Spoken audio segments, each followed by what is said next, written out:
Hello, everyone. Welcome to the late night special of the Spaceship Streams. And for this episode, many of you may be watching live or watching this rerun from around the country and the world, and I appreciate that. Also, we are going to talk about things we talked about last night with the Titan lawsuit, Loch Ness, and also things with StarWars that are very intriguing. And about to show you all me. Alright, here I am. And also going to get this other thing out here so it looks a little bit brighter. Here we go. Alright. Hello, everybody. It's been a long week. I think I have been doing good, and I'll be talking about the different topics and different things while I do the stream. And we'll see how this goes, because yesterday we had some issues, and this time hopefully things will go better. Alright. So, I am now going to start the game and talk about these things while I do the game, and then I'm going to go into what I do. We'll talk about the different topics, then get into the articles and stuff, and that'll be that. And starting next month, and also the month after that, we will be talking about spooky topics because of the Halloween season. What kind of topics? Spooky topics, Oh, yeah, good. like last time.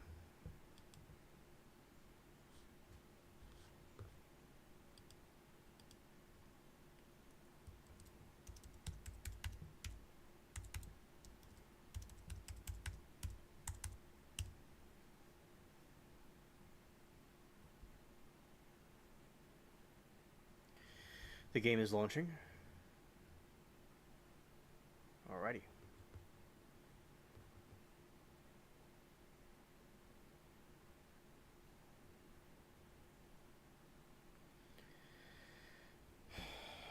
Alright.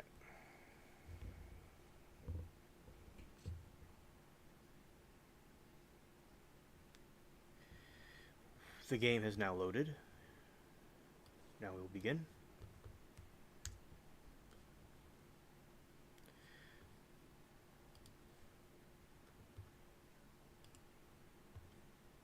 Okay, here we go.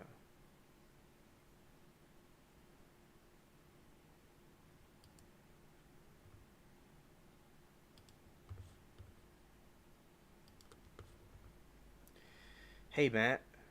Good to see you.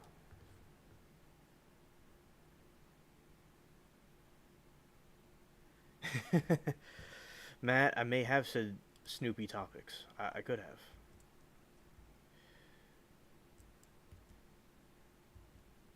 And we'll have to wait and see how that goes. Yeah, howdy.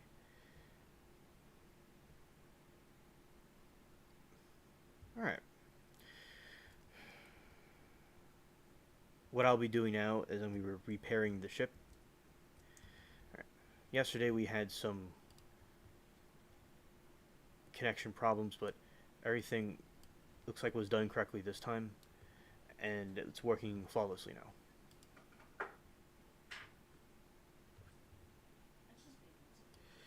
And my friend in the game said, yeah. He said, yeah. She lags every day around this time. Ah, alright.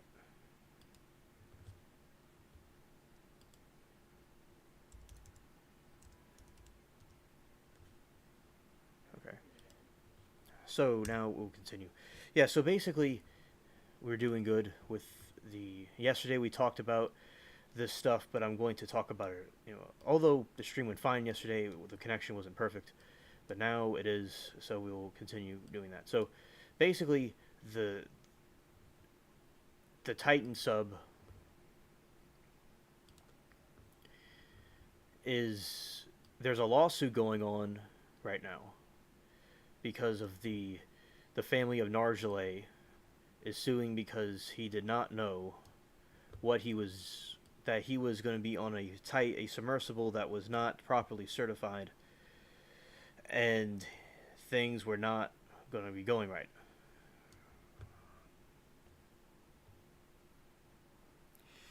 So basically, I in the game they're talking to me. That's why I paused. But basically, as I said, so what they're doing is they're going to be filing this lawsuit, and he did sign a waiver knowing that he could have been deleted. And basically, so some people think that it may not be justified, but in some ways it may be justified. And hello, Mary Toodles, very good to see you. So basically, what happened was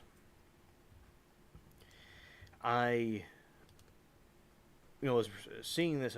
Amanda sent it to me, and I think that in one way it's good to show Titan, the Ocean Gate company, they cannot be doing stuff like that, and that there has to be more repercussions for people that are doing things like that, because people that do that kind of stuff, it's not good. When you're doing things like that, you gotta have things properly certified. So we'll see how the lawsuit goes with Narjale's family. They recently, one of them did an interview on 60 Minutes. Hello, Sarah. Good to see you. So yeah, and now that's what they're doing. And I think, as I said, it's a positive thing in one sense. And I'm talking to the crew.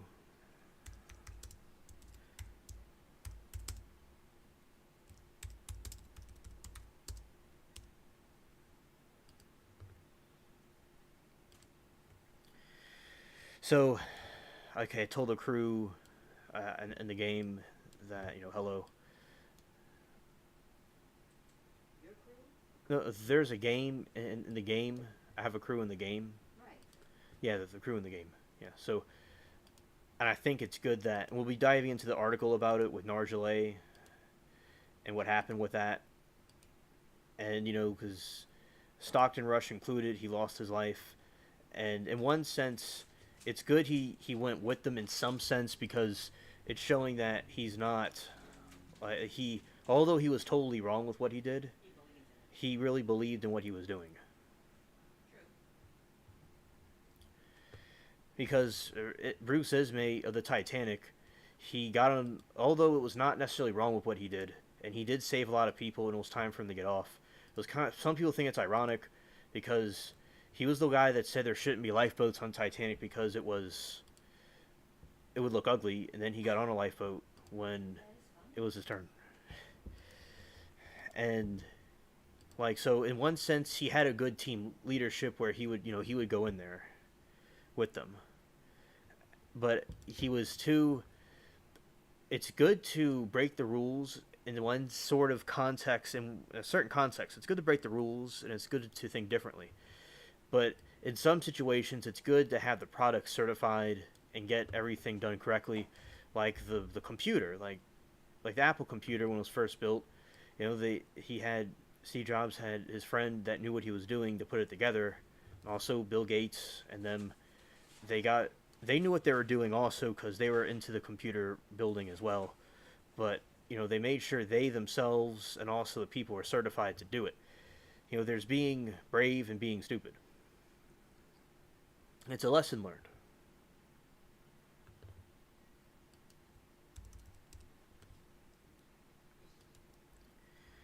All right.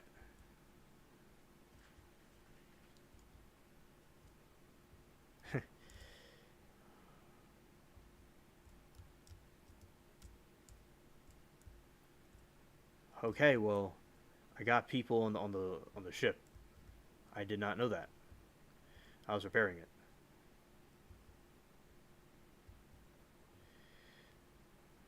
Okay, so now we're going to do our things we usually do.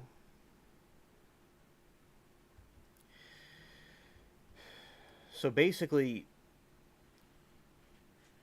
over a year later, we finally have this information, because I think that it was just so heartbreaking what happened to them. And a lot of us were wondering if they were sinking, like, or were they just wandering around, floating around with no oxygen, and nobody really knew for certain. And you had a lot of issues with that going on. And I think that it's best for people to see what's going on and learn from the lessons. And I thought an implosion happened. That was one of my other people thought this, not just me. I'm acting like I might be a wizard, but I'm not the only wizard out there. So yeah, other people thought this too. But as an enthusiast with these kind of things, I thought that it was very likely some sort of implosion may have occurred.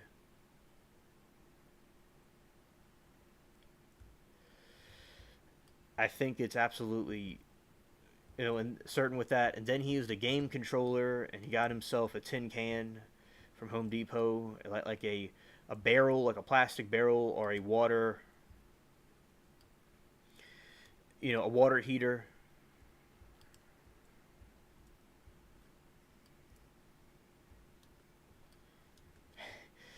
And I'm just going on a cyclone here. We're getting these ships sunk for y'all.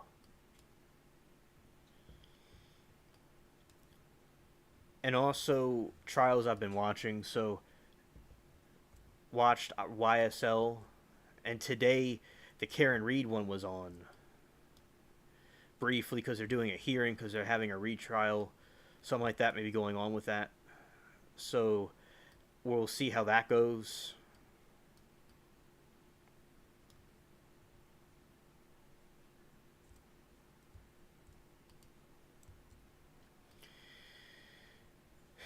And they are upset, and they have these different sides that talk these different things.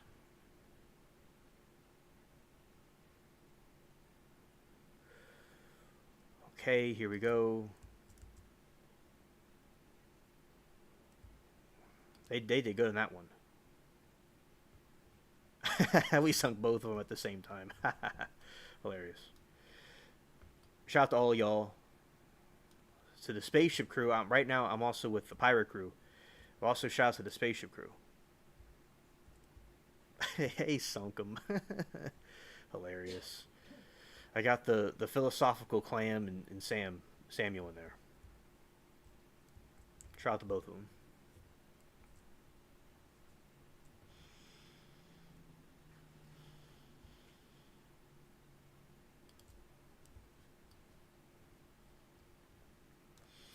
Alright, so we're going to be sinking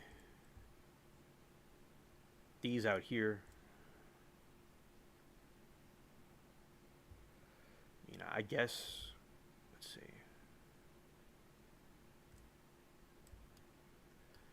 I'll go through here. Yeah, so basically YSL, they got a new judge. It's a lady. She's very good, and she's more calm than Glanville. And now some people think she's a little bit too nice. And because there's some confusion going on with the defense, there's confusion because the state isn't providing a lot of information, and they take a long time to get stuff done. And I think that it's important for them to get the stuff done. And she acts giddy, and then she acts serious, and she reminds me of a teacher I had one time. And that's what I said in the chat. And the chat's really wild. You have a lot of characters there, and a lot of my friends from the trial chat don't go there, but some of them go in there and hang out. And I just get along with everybody for some reason. Diplomat. Yeah, diplomat. Facts.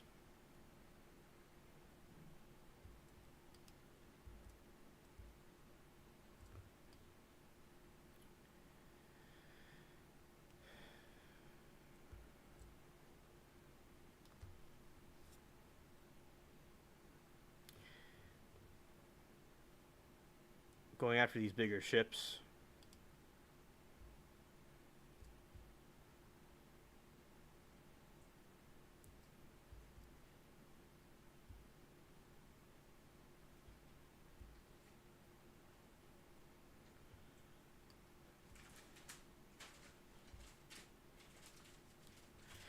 Okay, so we're spinning back around and we're going towards these other ships in front of this island. Yeah, so and he has been doing good.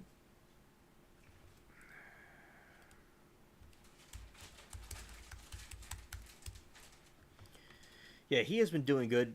Steel, he has been he's been doing very well in getting the stuff done for his client, and he's not being held in contempt like before. And I didn't like what Glanville did, but Glanville, he was in the military, and that could have been a reason why he may have been so strict like that. But basically, he was just too hot tempered for the case.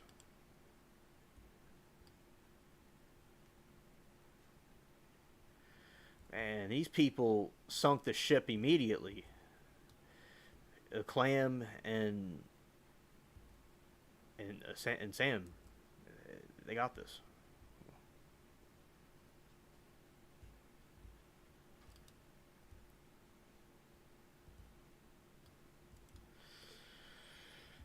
Whew, that was pretty cool. All right, so yeah, we're just like annihilating all the ships.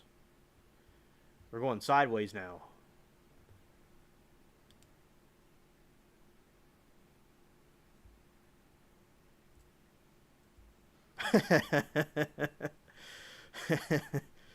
Uh oh, we got they coming after us now. All right, lag, lag, lag, lag. Okay, all right.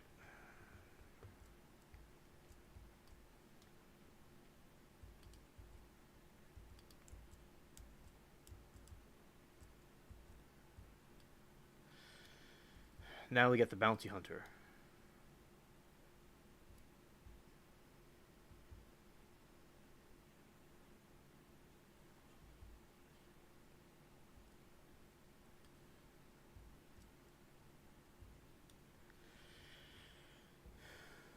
Okay.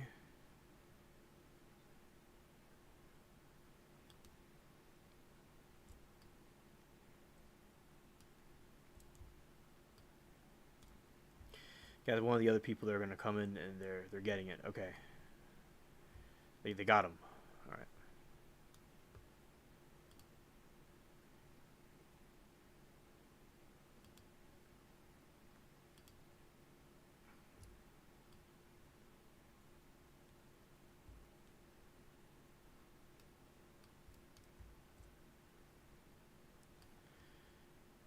Let's see.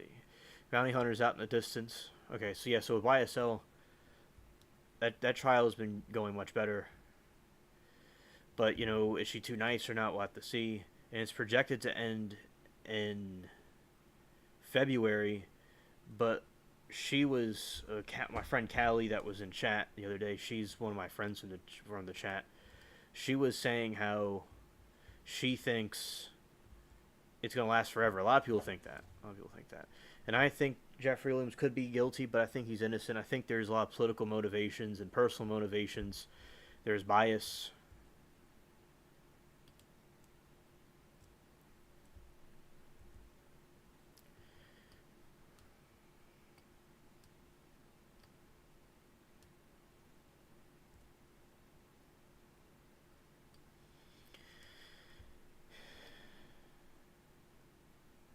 Going on with that trial.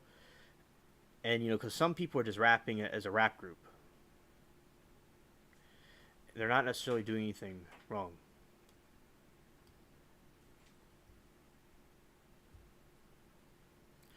We're drifting out to the sea. Okay, Matt, thank you for coming.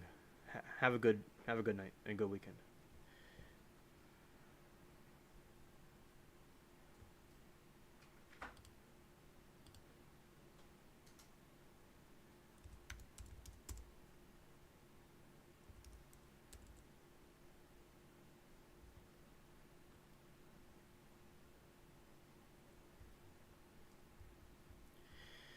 And also with trials, there's some other stuff going on where, so the Karen Reed one was going on recently.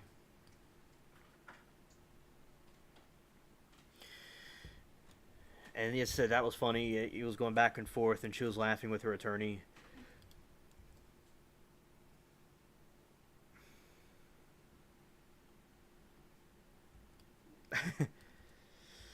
And I thought it was hilarious.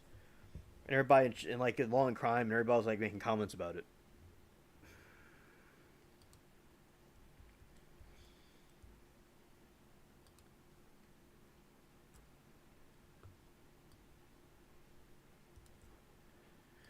All right, and the lag kind of got to me for a moment. Oh, more of them are coming.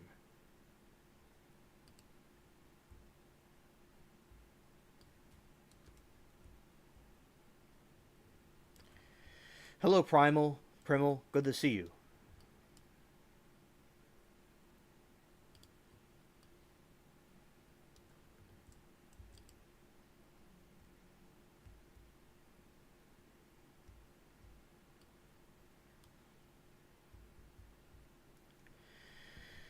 All right, fantastic.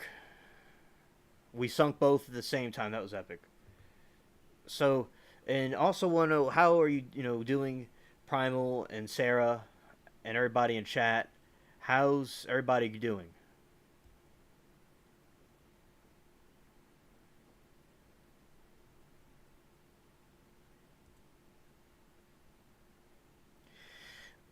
Yeah. So with the chat, I think it was absolutely great that people were talking about it, and we're gonna see how this another Karen Reed goes.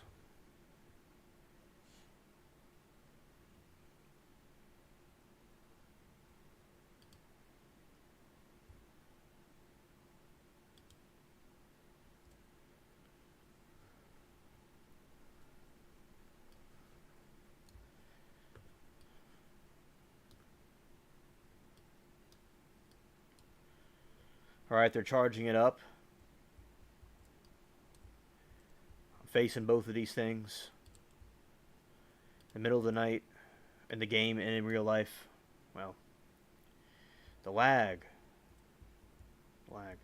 Also, Sarah, I uploaded the video about the Titan submersible, which we'll talk about again more this time. But also, I was just saying that we got that done. I got that done. And so that's the news about the trials. So that's about the trial news and stuff like that.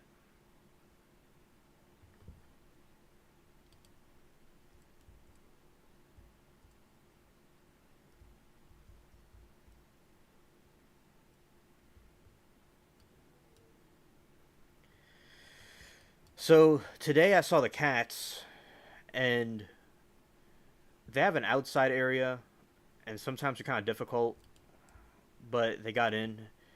And there was some what's called mania. I made a short about it, and there's more shorts coming out about it. It's about mania, and it's when Nermal, which also I call Pikachu, and also the other one, ET, they have wrestling matches, but they're not really like trying to hurt each other, but they're just playing. And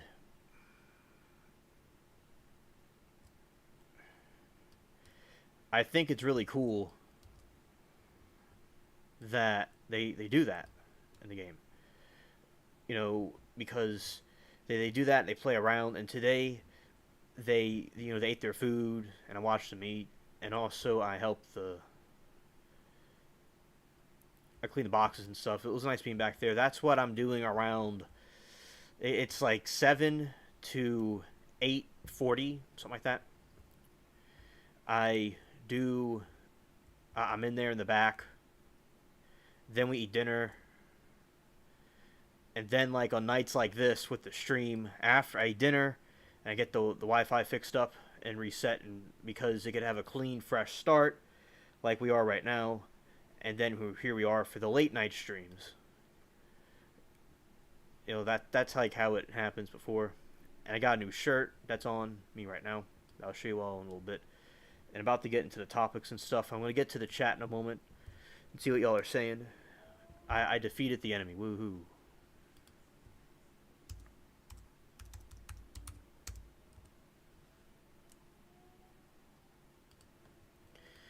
Alright, we're going to Tortuga now.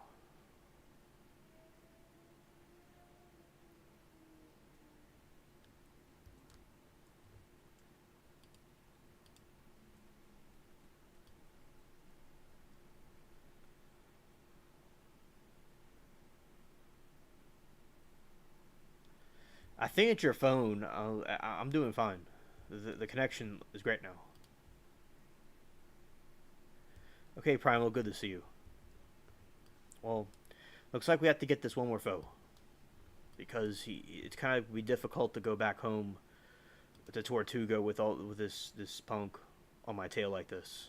All right, this knucklehead right here. Doing okay. Nice that it was fast. I will watch for sure. Okay, Sarah, thank you.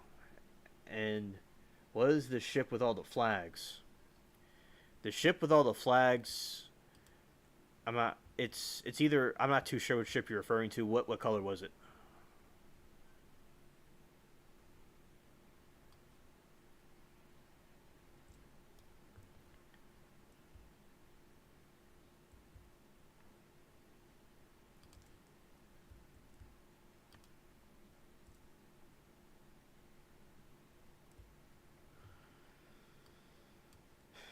Welcome back, Primal.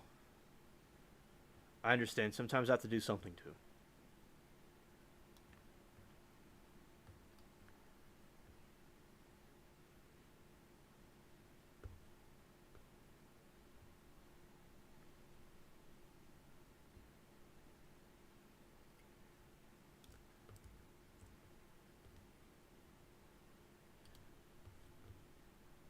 Going back home. Trying to find myself.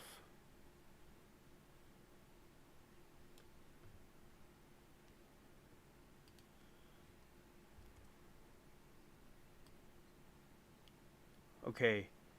Going to Tortuga. I think it's in that direction.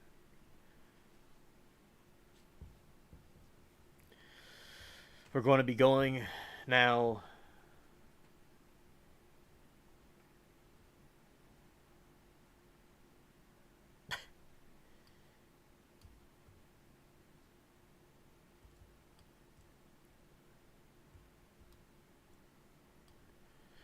Alright, we're going to Tortuga now. Okay. I think we're going to be right. It's right ahead past the Devil's Anvil. Gizmo likes to sit in his food. I know about cats that are kind of like that. Yeah. Animals and creatures can be funny.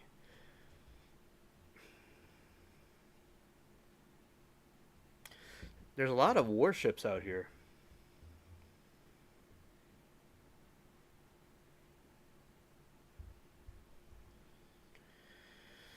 Alright, we are going.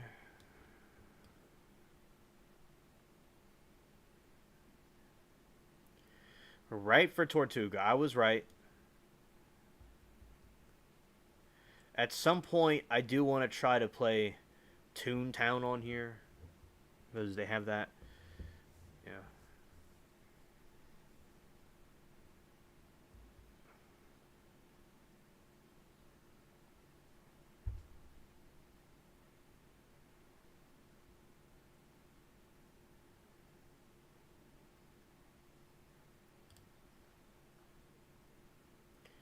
Open fire.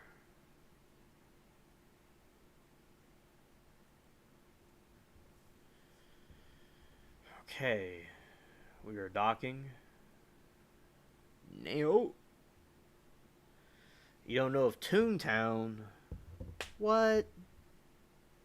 What? What?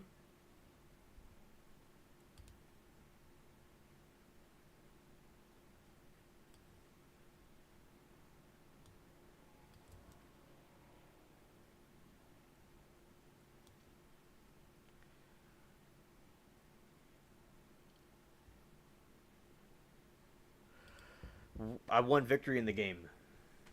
I'll tell you about Toontown. All right.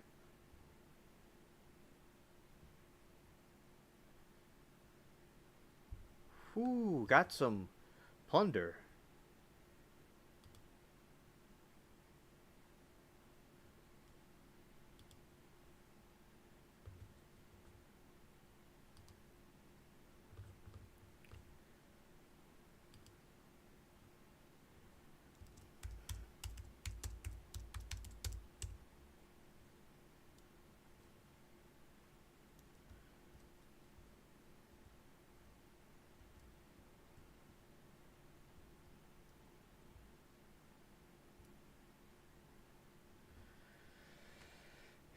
Victory and plunder.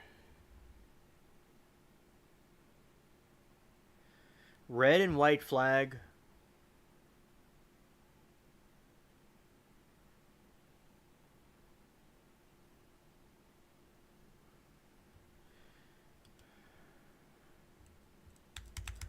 That is the British Navy.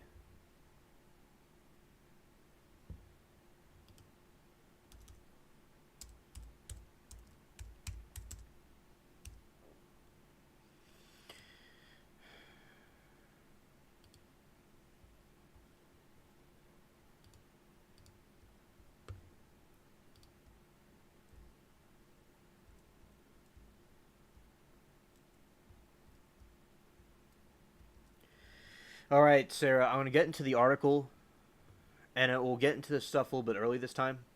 Y'all are here.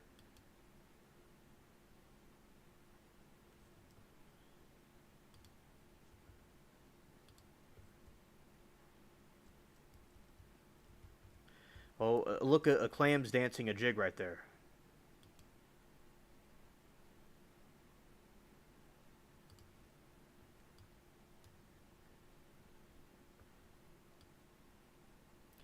Look, my character and his character are dancing, and that's Sam's just watching.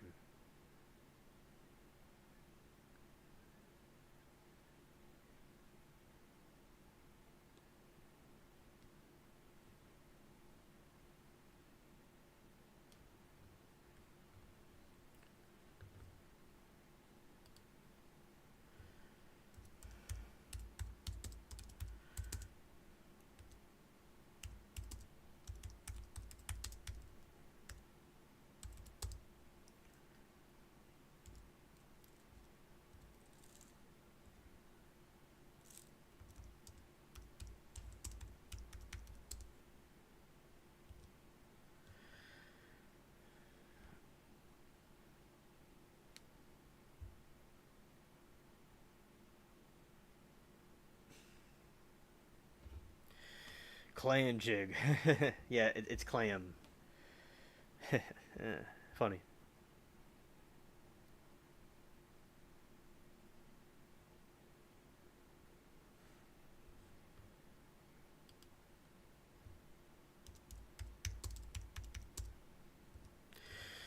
All right, so now I'm going to go to the next part of the stream. Shout out to Philosophical Clam and also to Samuel. All right. All right, Sarah, let's do this.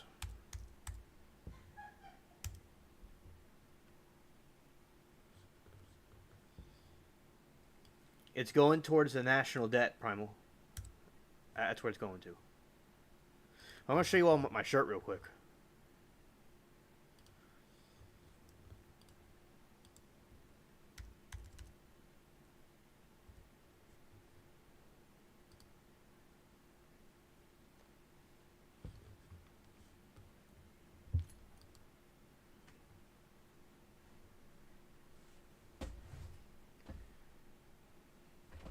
It's like a mushroom shirt, and it has a frog.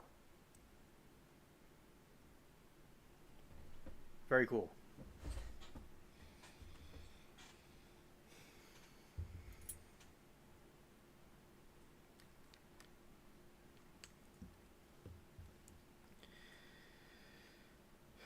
All right.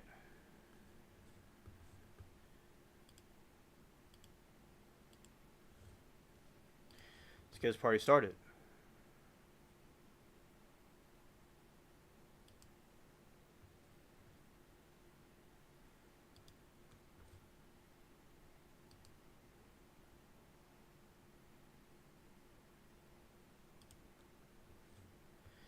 All right.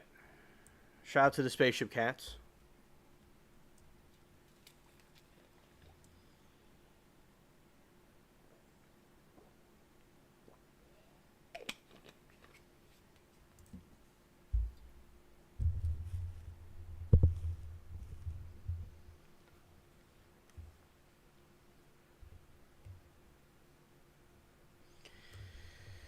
All right.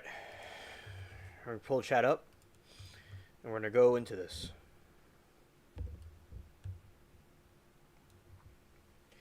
All right. He. Indeed, alien. Oh, Mary, he said, where's the time going? And I said it's going towards the national debt. So we could pay it off. It was a joke. And Mary, time to design costumes. No, Sarah said, time to design costumes. And Mary said something about Halloween. Halloween is in 83 days.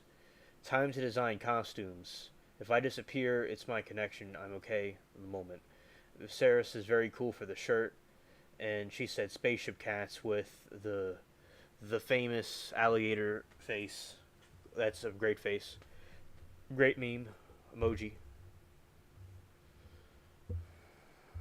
I was just looking at Party City earlier. At their website. Alright. Titan sub.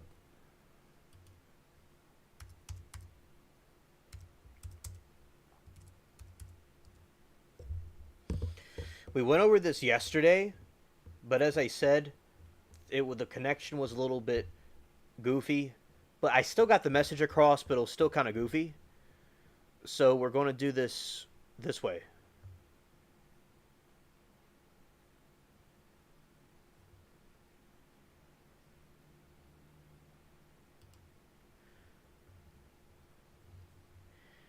Aware they were going to die, family of former CT resident MR Mr. Titanic deleted in Titan sub implosion.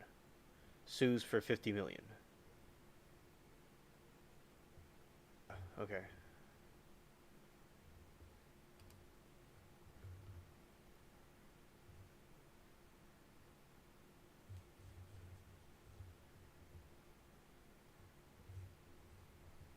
All right, I'm still here. Okay.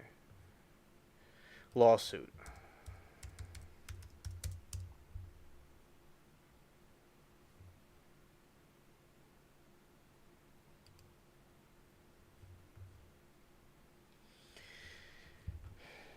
Okay, so Titan subcrew were aware of imminent death before implosion. Lawsuit alleges new wrongful death suit filed by family of French explorer who was deleted in the 2023 disaster seeks 50 million.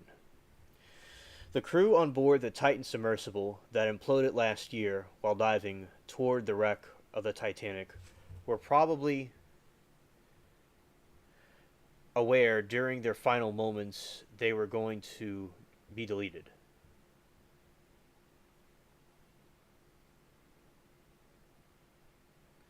Oh, really? Oh, wow. Primal. I didn't know that. In their final moments, they were going to be deleted. Newly filed wrongful death suit alleges.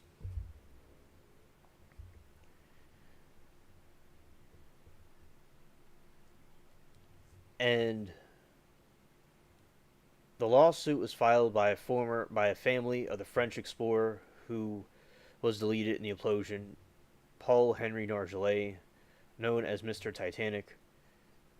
He had participated in 37 previous dives in the wreckage and was on board the submersible when it failed catastrophically in June 2023. During the voyage to Titanic wreckage, all 5 crew members were deleted. The others were British explorer Hamish Harding, the British Pakistani businessman Shahzada Dawood, and his son Suleiman, and CEO of OceanGate, Stockton Rush. Nargile filed a wrongful death suit death lawsuit earlier this week against OceanGate, which manufactured the submersible and ran the voyage, has since ceased operations according to his website.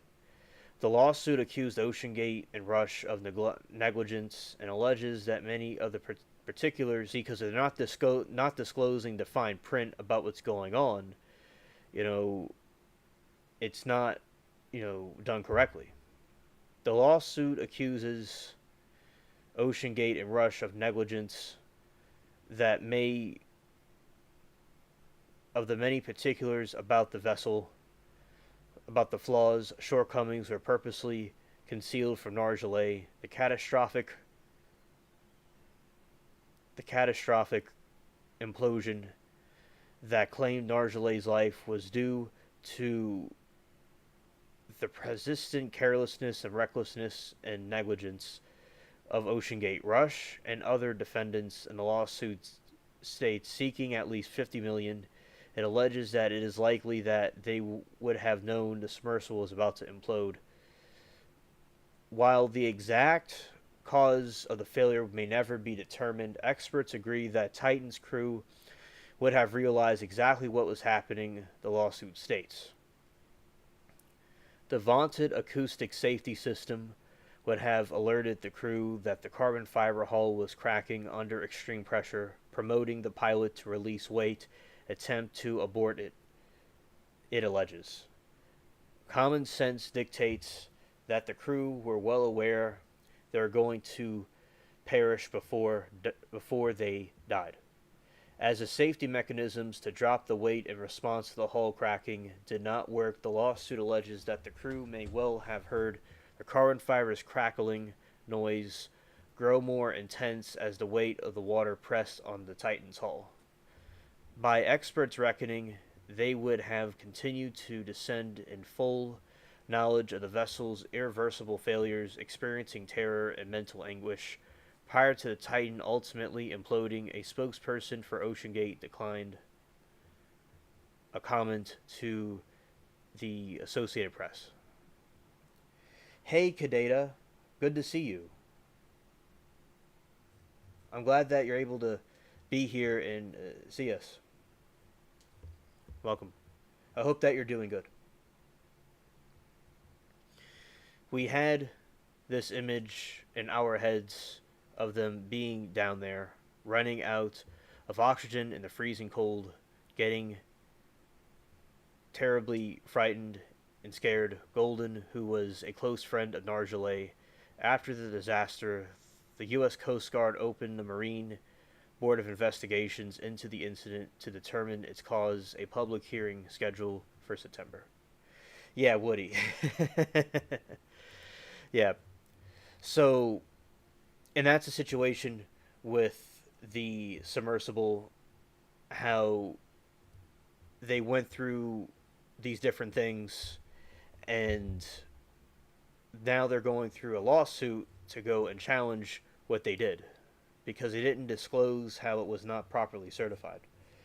And also, yeah, Kadeta, earlier I was talking about YSL and the trial, and yes, on Monday, Woody will be testifying,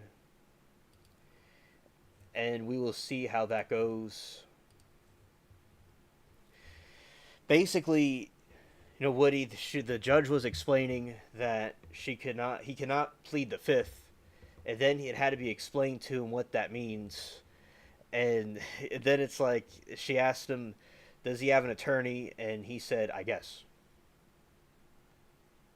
Good night, Primal. Good night. Yeah, shout out to Kadeta.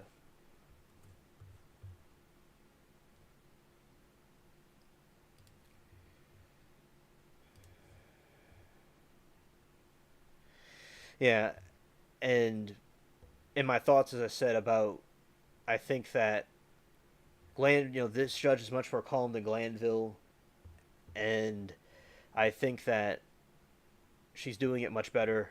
Some people think she's too nice.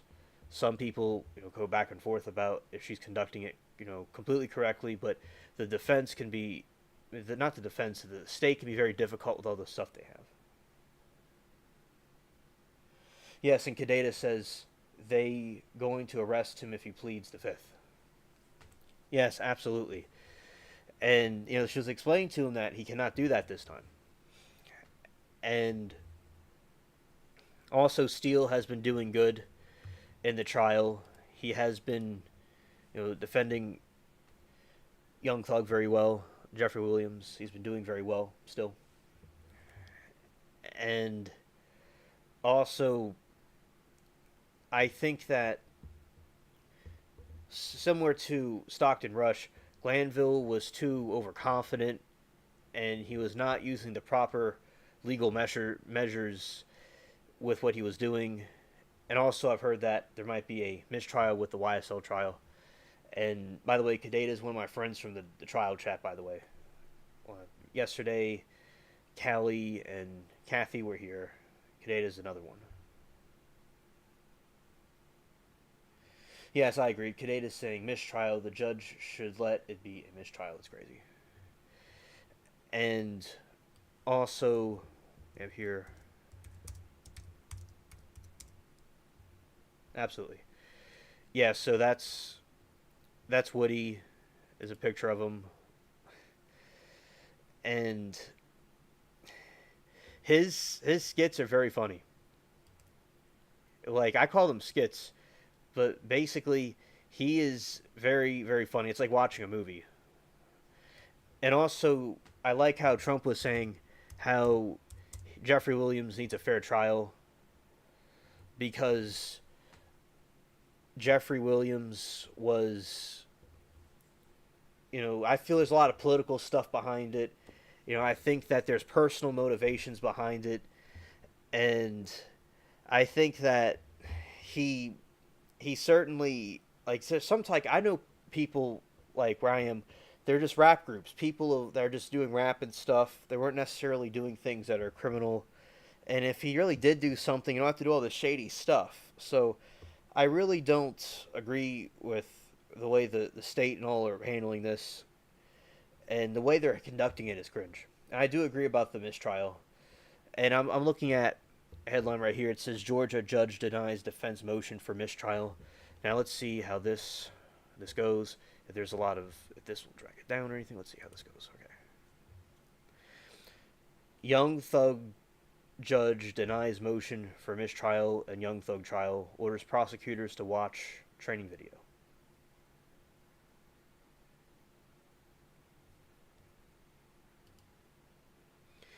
Might be some turbulence, but I think it'll fix itself. Well, there's a lot of ads on here. That's what's causing it to be slow. Okay, I'll try to read a little bit of this, and if it's if it lags a little bit too much, we'll switch it. Okay, so the Rico trial against Atlanta rapper Young Thug and several other co-defendants will continue after the judge denied request for a mistrial from the defense attorney Doug Weinstein, who represents DeMonte Kendrick, a.k.a. Ak Gotti. The ruling comes as the jurors are expected to return to the courtroom on Monday following the lengthy hiatus. Friday, Fulton County Superior Court Judge Paige Reese Whitaker ruled that the trial will be allowed to proceed, but also condemned the prosecution for failing to share crucial evidence or Brady material with the defense. As a result, she ordered the prosecutors to watch training videos on the Brady principles and upholding other professional obligations. The training will be provided under her direction using a video from the prosecuting attorney council of Georgia. And Kadeta says Miss Love needs new clothes. She can't dress in heels. Oh yeah, she's got a lot of outfits. She's got a lot of checkerboards and plaid. She probably stole them from we're talking about Loch Ness. And she probably got them from there. All the stuff she wears, yeah, absolutely. And the camera is always like focused on her backside, and everybody's making jokes. We always get mooned anytime she stands up. It's absolutely crazy. Well, defense defense attorneys have repeatedly voiced concerns, claiming that prosecutors were intentionally withholding evidence that should have been shared before the trial began. The recent mistrial motion focused as a statement made by prosecutors key witness Kenneth Copeland, aka our good friend Little Woody, during a controversial private meeting held on June 10. And Kadeda says, "Oh, Alien, we're going to have so much fun, so make sure you bring a lot of coffee." Oh, yeah, absolutely. Absolutely, Kadeda. Yes. During the meeting, Copeland admitted, "I have never been truthful a day in my life," a statement that the defense attorney only discovered after seeking the removal of previous judge Ural Glanville from the case. Judge Whittaker acknowledged that Copeland's statements would have been crucial for the defense and to criticize the prosecution for disclosing the information, while stated that the oversight was likely unintentional and not done in bad faith. She emphasized seriousness of the lapse. And also, Kadeda, Mary is my mom, by the way. Copeland may have little credibility. He may speak hyperbole. But the fact remains that for the defense attorneys, this nugget by key state's witnesses is gold. Whittaker wrote, "The ruling comes at a crucial moment of proceeding.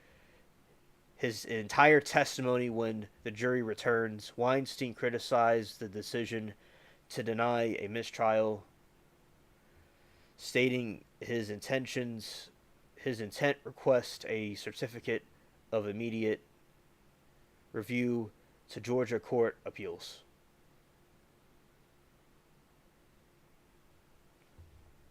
Alright, this is Weinstein from Twitter. "I have requested a certificate of immediate review to appellate court will have the opportunity to weigh in on the important issues of mistrial instead of wasting further time and taxpayer resources in this pertinent trial. No remedies fashioned," and we are going to Twitter. It looks like, alright, we're going to read this whole thing. "No remedies and fashioned by the Honorable Court can cure due to process violations that have repeatedly occurred over the past 19 months. No instruction can cause this jury to unhear Mr. Copeland's testimony. A fair judge going forward can't cure biased judges proceeding over this case in the past." The trial, which has been going on for nearly 2 years, that's a long time, is Georgia's longest trial in the state's history. So to answer Callie's question, which I told her last night, that it's the longest trial in Georgia's history. I remember reading about it. It's the most historical trial. And, Woody's going to give them, he's going to throw the books on them. He's going to end their whole career. I remember, he pleads the fifth. He asks to repeat the question. And it is a very long time. And they're saying, Kadeda, by next February it should be over with. People are saying it may be 2040. Might be 2040. The case, initial judge Ural Glanville was removed after attorneys for Young Thug had argued that he should no longer oversee the case because of a June 10 proceeding known as ex parte meeting that became the subject of deep contention in the trial. Yeah, 2027. Yeah.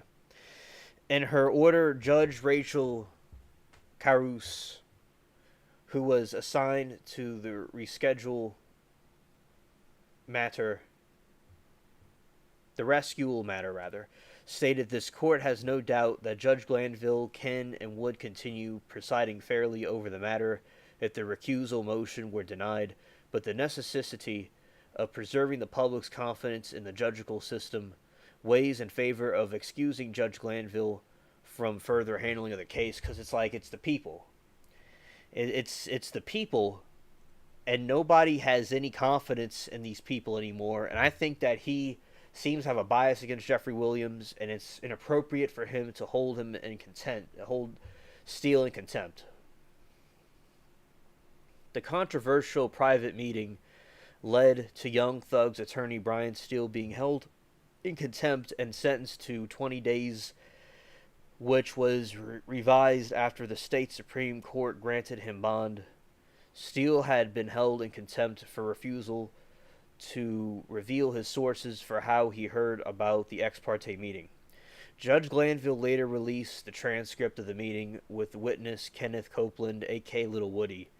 It's like Little Woody wanted to be out of jail. He wanted to just live his life, and they just, keep on putting him in these awkward situations.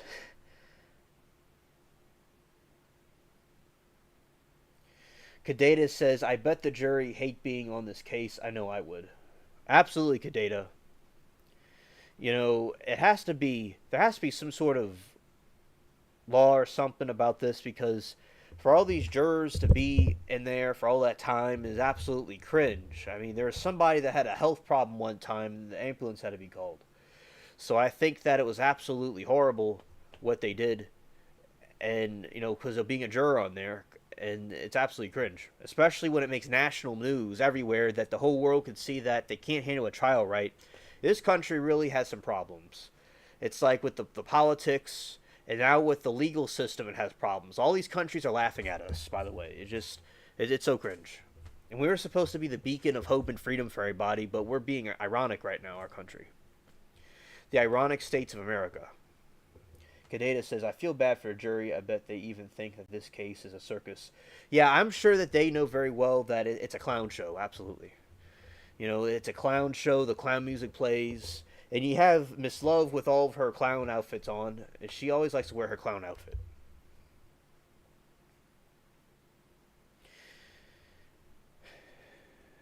Prosecutors later told Copeland that if he still refused to take the stand, he could be in jail until every defendant had their case decided.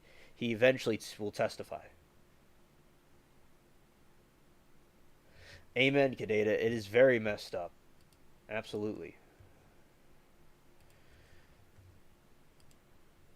Copeland had an attorney present for the meeting, but she was a stand-in for his usual lawyer, who was out of the town. Steele insinuated that the court was committing coercion, as no representation for his client was invited to the meeting. It's like, as Steele said, it's like North Korea or those other countries.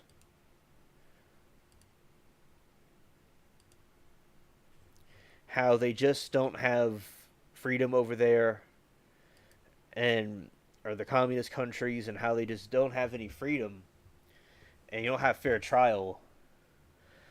And you gotta have everybody that's gotta have themselves a fair trial, and thanks, Kadeta. Thank you. And it's like communist Russia, and that's absolutely true. And I knew it was, as I said, I had a feeling, because if this guy conformed with all the stupid stuff that's going on, I'm sure they would have, if he did something, they would have hit it. I'm sure if he didn't do something, he would just be free. There's a lot of shady people that just get let go. And it's like, we all want to know what's with all this corruption. And I had enough. It's time to call the bluff. on this stuff.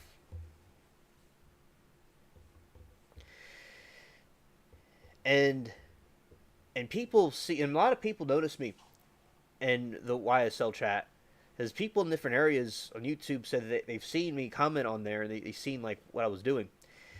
And yeah, because I remember like the first trial was the Johnny Depp trial, and then I found Law and Crime because what happened was there was a horrible storm in that area, and the Independent they went out. So then we all went to Law and Crime because that was the only one that was open. Right. And Kadeda says, "I think Woody just plays dumb. I think he's playing them." Kadeda, he's playing them like a fiddle.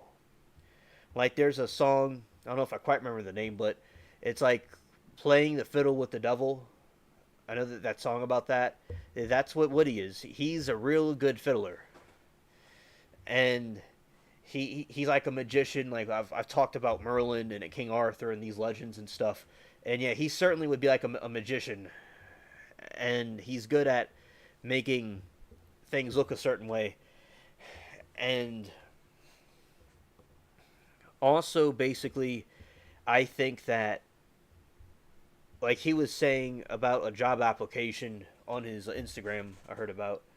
He was like, they'll say they asked him if he ever went to jail, and he says, you know, you didn't. He said he was taken to jail. He didn't go to jail himself. He's also a snitch. Snitches end up in ditches with stitches. Absolutely.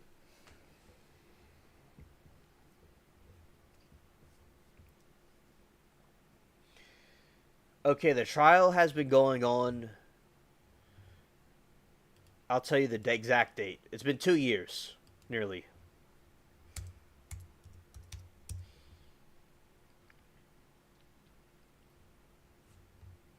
It's 2 years since the trial started. January 2023.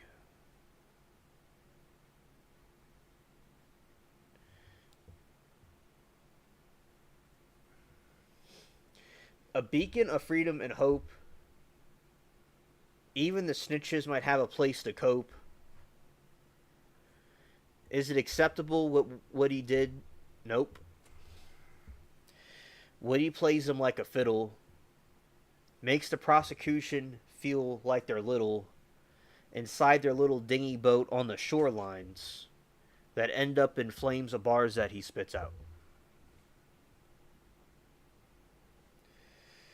Melly trial starts next year. I did not know that. Thank you. See what I can find out about that one.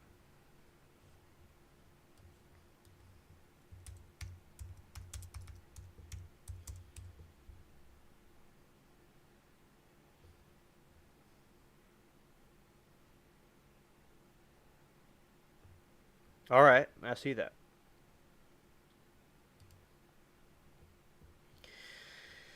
Okay. Yeah, he looks gnarly. All right.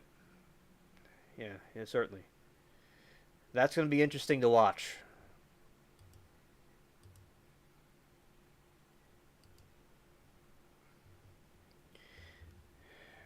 And Steele called out Glanville for his bias. Glanville was on his perch all pious. But he was no pilot.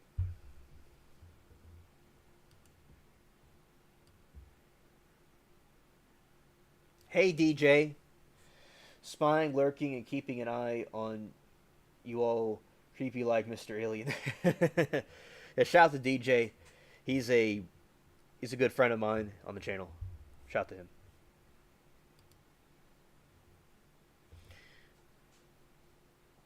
Talking about Woody on the channel, Lord help us it doesn't turn into a snitch panel. I'll be wearing flannel. Steele is a goat. He's a billy goat with big antlers. I know, not antlers, but horns, rather. Yeah, but I know what goat means in slang, but I'll also use it metaphorically for the animal as well. But yeah, goats have horns. Yeah, so but basically the state of Georgia, Canada, is very cringe. I know people over there, and like in the farmland, you have like these big companies that are trying to buy out farms, and these companies are directed by China, and also basically with China, they go out and get these other companies to get these other farms, and it's absolutely cringe. And also with Georgia, you have corruption over there, and as I said, if he's guilty, he's guilty, but everybody needs a fair trial. So it's like the whole state has problems.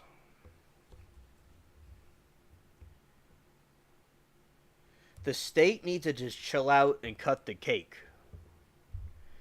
Are things making sense? No, they ain't. These people, no matter how much they paint over the lies, it just bleeds through. Like insect eye.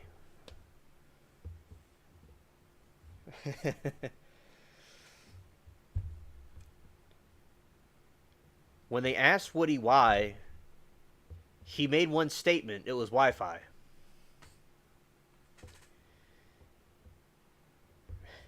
I remember, I remember Kadena with Woody. He asked the same thing over and over again.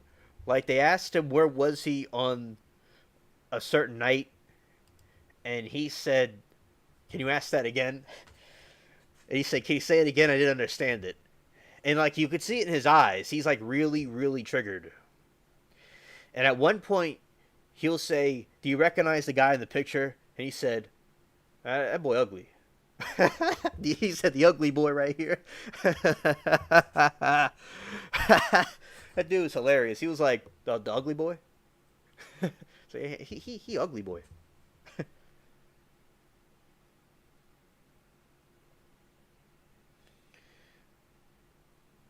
Yeah, exactly, Mary.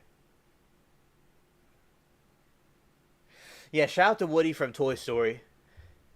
Yeah, the Woody from Toy Story is really he's witty also, with comebacks and stuff. He was a good character in the Toy Story, and this Woody, like he was not. Yeah, he is funny. He even got a chuckle out of Bugs Bunny. Truly, Woody is cunning. He spits fire and starts running.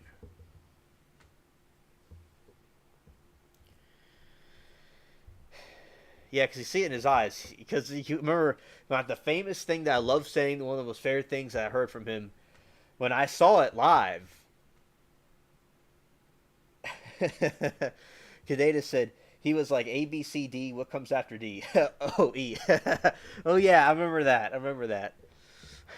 Yeah, he was like A B C D, whatever it is. He said he doesn't even know his ABCs.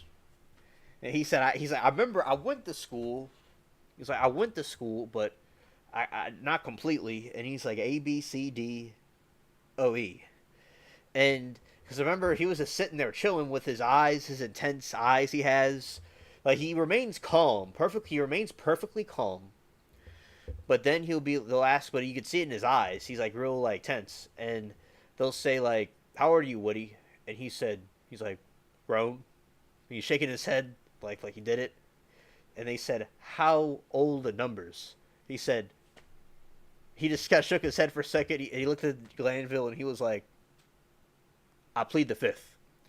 And Glanville said, "You'll be held in contempt for the weekend, okay?" And then it was adjourned for a day.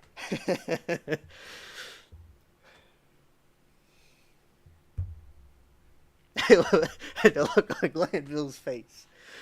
He was like, well, how old are you in contempt? Okay. And also, yeah, and I certainly will. Something I love watching over and over again is the Woody reruns of the stuff he said. Like, I'm sure he was really, really cool, like, to be friends with. But like he really he should be in the FBI or something. Like if it wasn't for like all the stuff like going on, like he could be FBI or something. Like he'd be in Mission Impossible.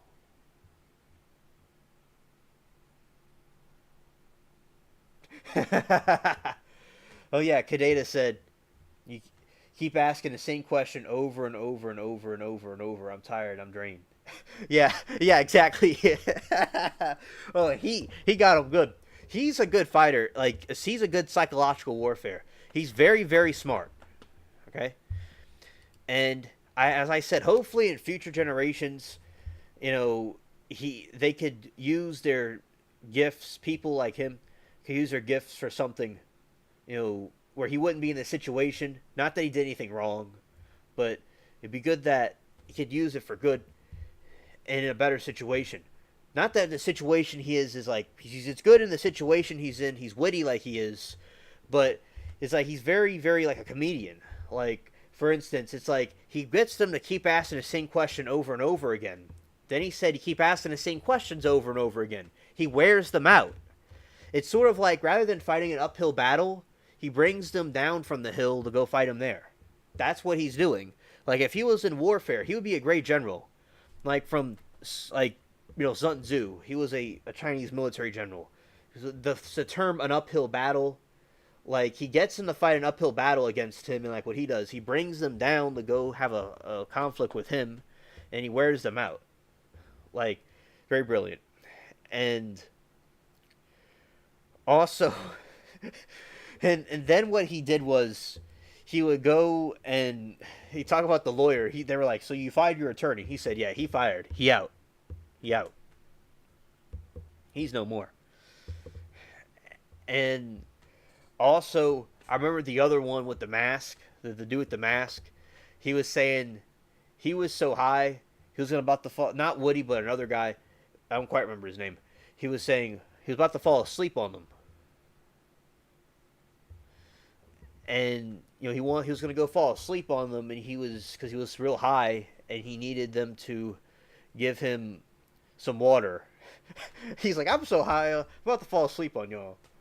Oh yeah, Monday's gonna be epic. It's gonna be epic for sure, Kadeta. And that's what he was doing, Woody. He went out, and he's very similar to that guy.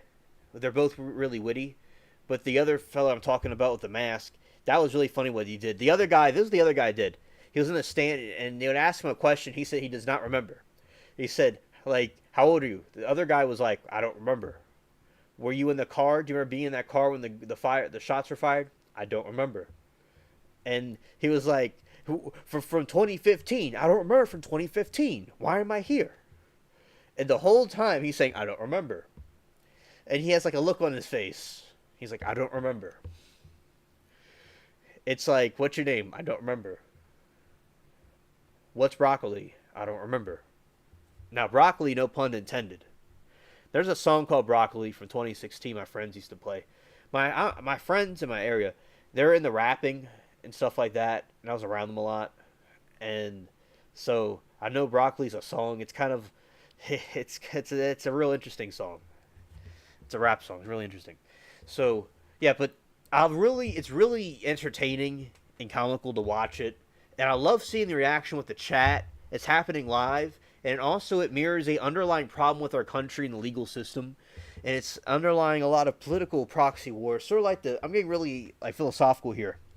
So like in the Vietnam War, we were in a proxy war with Russia and China in some sort of sense, and then we're in proxy war over in Europe now and all over the place, and there's a proxy political war with Fannie Willis and with because Ashley Merchant came in to defend Steele, and it's like a proxy war. They're using little Woody and the other one, Young Thug, as a political thing. It's so cringe.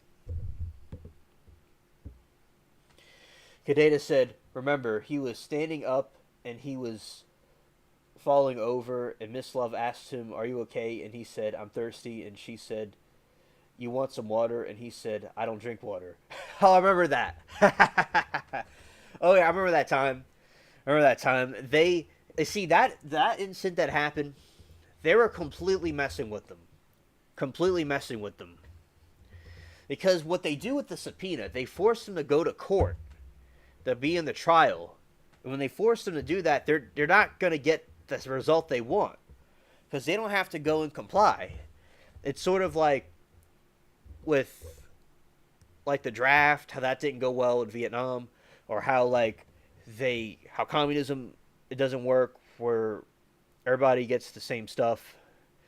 And it's like when you force people to do stuff they don't want to do, you're not going to get the best results.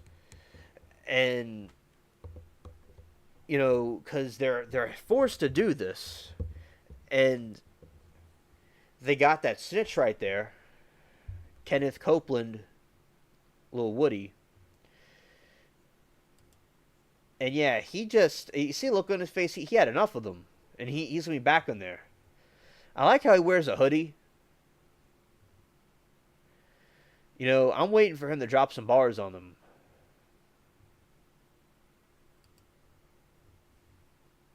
Yeah, okay, this is one with his eyes. He has a really intense stare to him. He looks like a feral cat, or like a cat that's about to get flea medicine. Because, like, when you give a cat flea medicine, I don't know if it's the same for dogs. Sometimes the cats get a little freaked out, but yeah, he looks kind of like a cat that's about to go dart off somewhere. About to dart somewhere. Very scared, he drops his pears. And also, I'll get to chat in a moment. Also, basically, we have right here, let's see.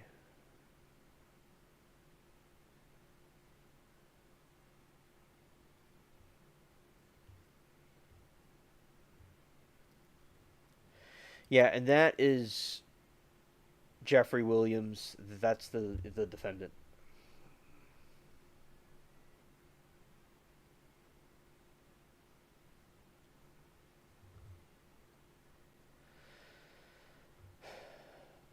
Oh, Kadeta is saying before I go to bed. Oh, about playing one of his funny videos really quick. Okay, Kadeta, I cannot do that because I'm having some issues with the internals with the some of the sound equipment. So unfortunately, I cannot do that for you on this stream right now because of something with the this app I have. But on another one, I'll do that for y'all. Okay.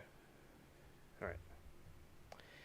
But I want to thank you for coming to the stream though. I know I know you probably want me to play that, and I can't do that. But I'll do it on another stream that one of the streams coming up soon. Yeah, I know. Yeah, and but basically, yeah, I really think that he is funny, and it is good with what he's doing, and basically, I like to look forward to Monday to see what he's doing. How that goes. Yeah. So,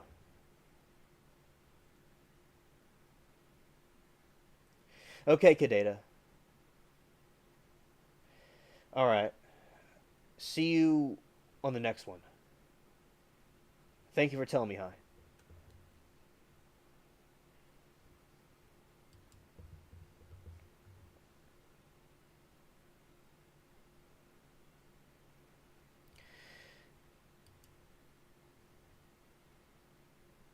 Judge Glanville later released the transcript. All right. All right. So, yeah, and basically, there's a CEO of YSL.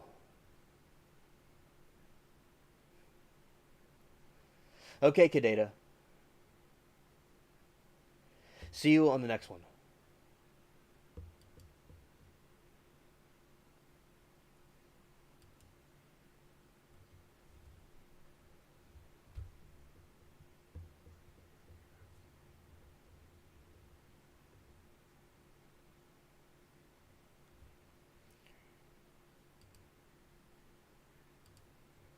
Hey, shout out to the Spaceship Cats. Looking on the list of things.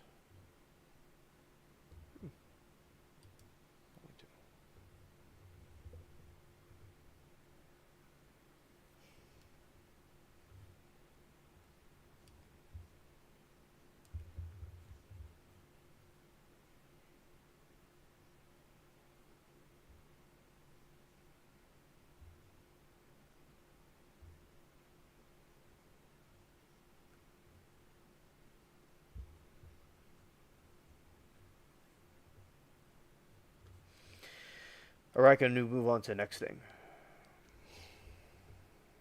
With the Loch Ness Monster. Alright. So, looking at what we have here.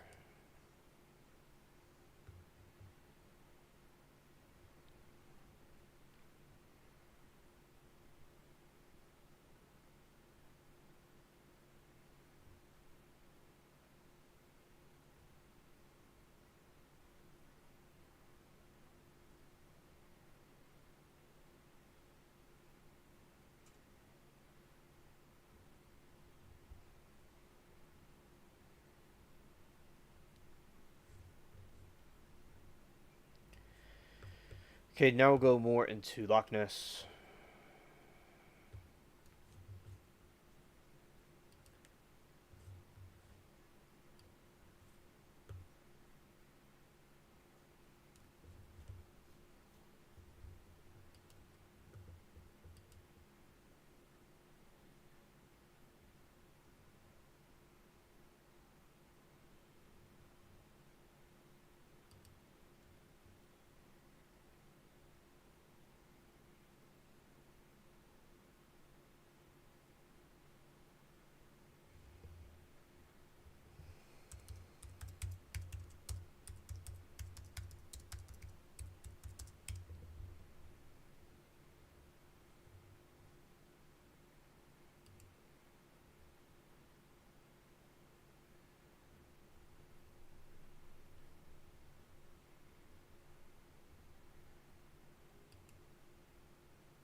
Alright, so now we're going to be reading about Loch Ness.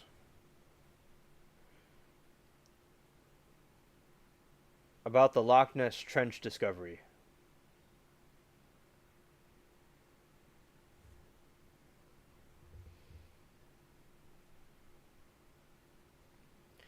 The Loch Ness Monster's existence is a lake mystery that, though thoroughly researched and nearly ruled out entirely, will probably always have the support of some people, if not for scientific fact.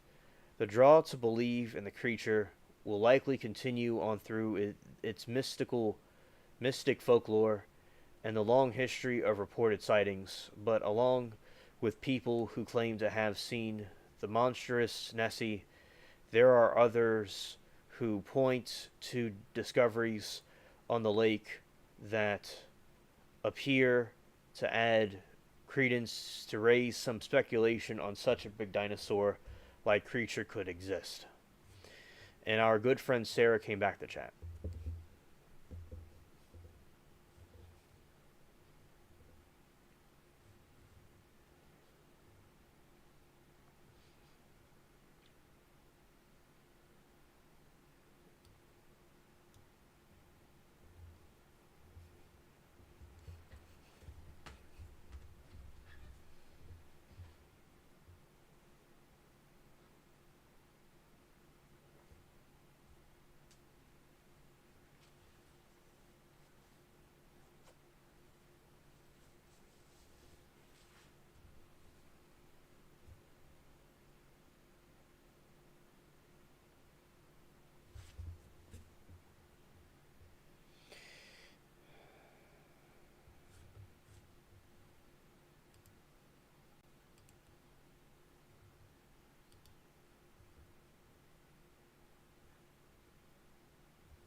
Sarah says, sorry,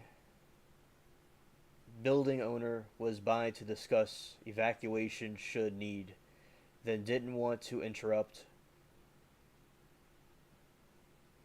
Follow flow of chat. Okay, thank you, Sarah. Thank you for letting us know. Hello, Billy. Good to see you. I'm glad you're able to make it.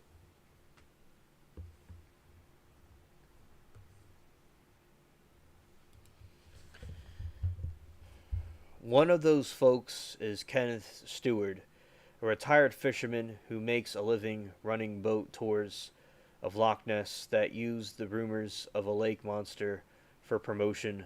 One recent trip around the lake, Stewart was using the electronics on his boat to navigate in a spot a few hundred yards from shore. He came across an unusually deep trench.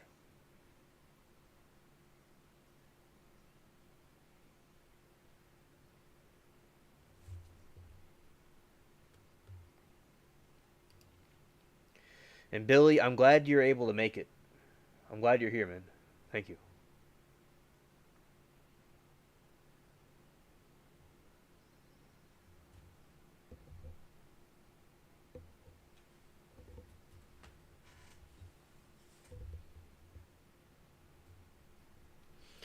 The deep crevice, located 9 miles east of Inverness in the Scottish Highlands, showed to be 889 feet deep on his sonar. This far outpaces the lake's maximum confirmed depth of 754 feet, and ostensibly re- reveals a new hiding place for Nessie that could have concealed her presence from the past searches.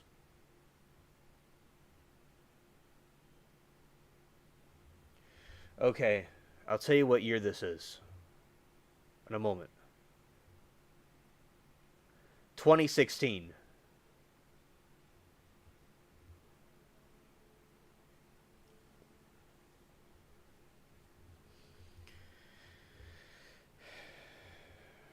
The Loch Ness Project, a research organization, may follow up on the find to very deep water canyon is there, but there is a suspicion that Stewart's sonar readings may not have been accurate because he was so close to the shore.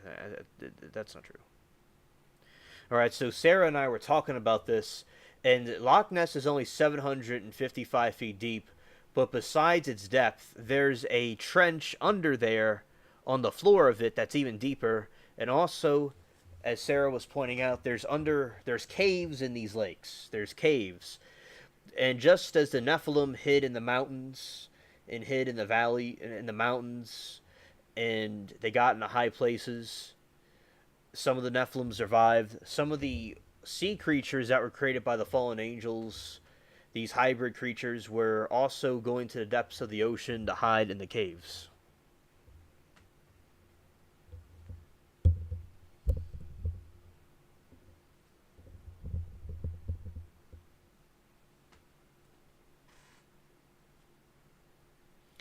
So, right, here we go. There is a misreading that commonly occurs with sonar devices called lube echoes bouncing off walls or slopes nearby. This could easily have been occurred during Stewart's reading, experts say, and since no follow-up scientific survey has been done yet, the vet of images taken as a cautious view, although necessarily. And in my opinion, I believe the trench is real. In my opinion, and as we will see how this goes.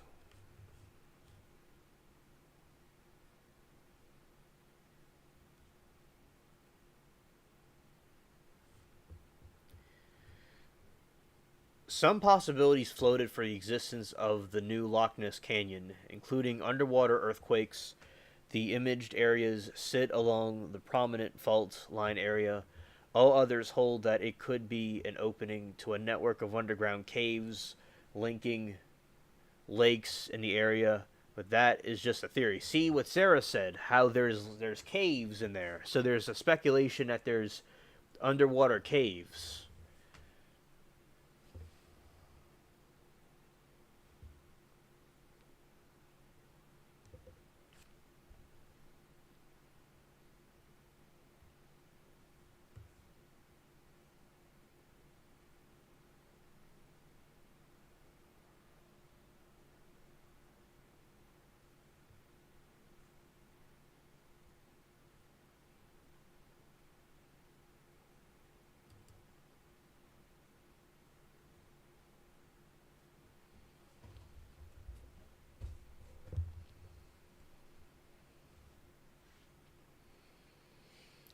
So that is the thing with the Loch Ness.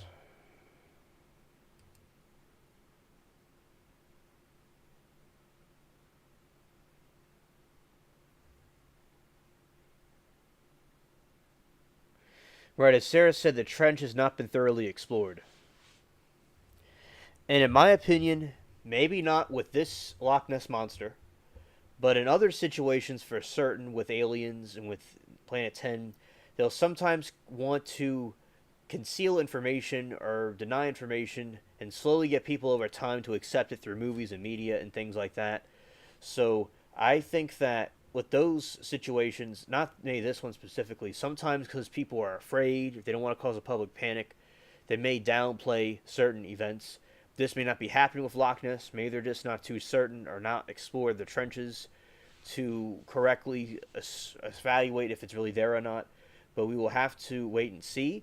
And you never know. If they were trying to downplay Loch Ness, it would only thing I could think of would be possibly fear, but maybe it's not. Maybe they just aren't really certain. Who really knows? But as Sarah said, all the truth comes to light. All things in darkness come to light, and they can't hide it for long. Mary says, I remember seeing pictures of the Loch Ness Monster and Bigfoot in textbook. Oh, that's cool they put it in a textbook. Big food.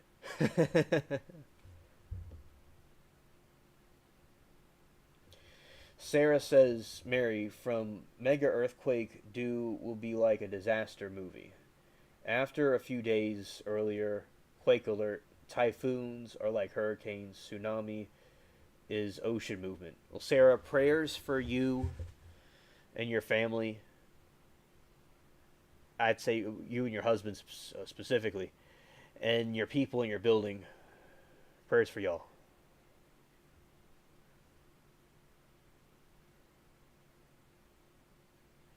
It's really scary about that. I didn't know that about textbooks. I didn't know that. Yeah, Bigfoot needs big food. Absolutely.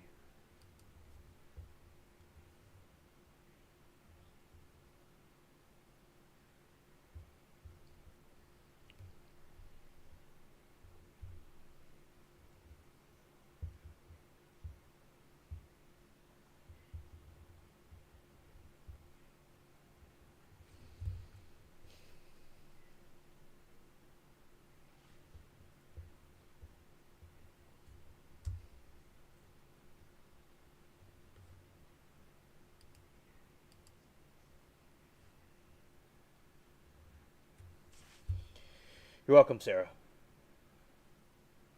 Bigfoot needs big food. And Mary said, they're right. I was just generalizing. Great explanation. And Sarah says, alien, exactly. They, exactly like Mary said, textbooks used to have Bigfoot and Loch Ness also. Scared.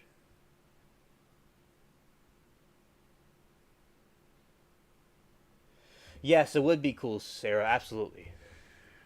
That's what Capri Law was talking about one time. She wants to bring me to Scotland. Let's have some ancestry there. And she likes Scotland.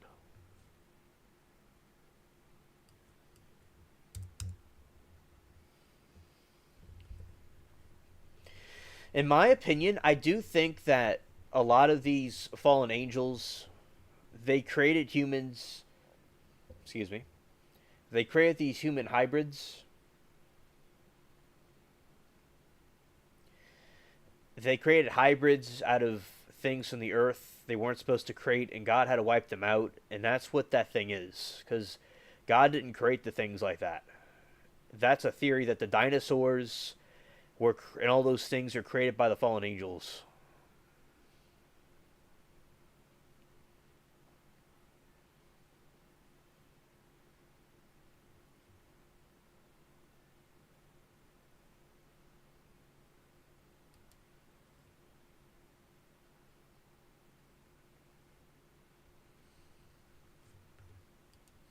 Oh, ancient Loch Ness monster reptiles swarm like penguins.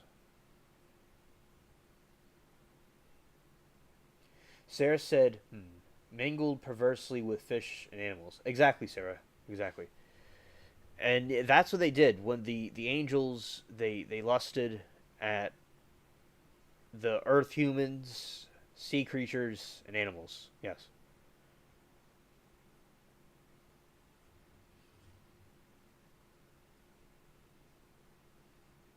Let's look at this thing.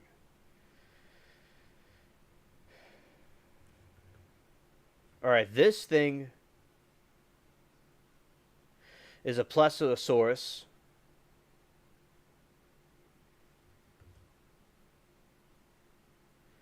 It looks a lot like Loch Ness, because that's what probably it was.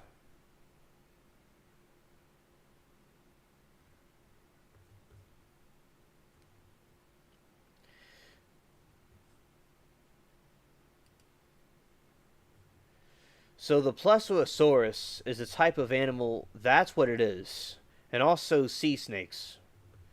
A Scooby Doo and the Loch Ness Monster, 2004 movie.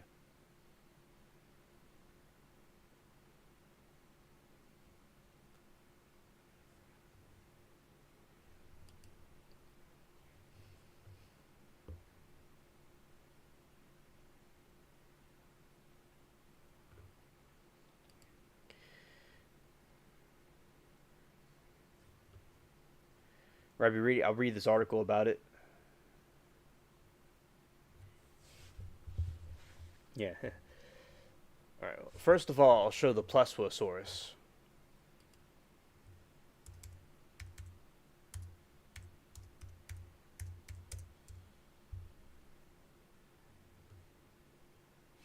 Okay, okay, Mary. Thank you.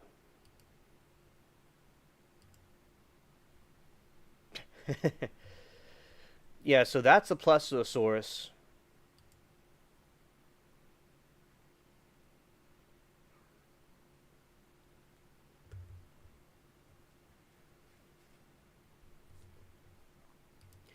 And that's what the Loch Ness Monster is. It's most likely something like that.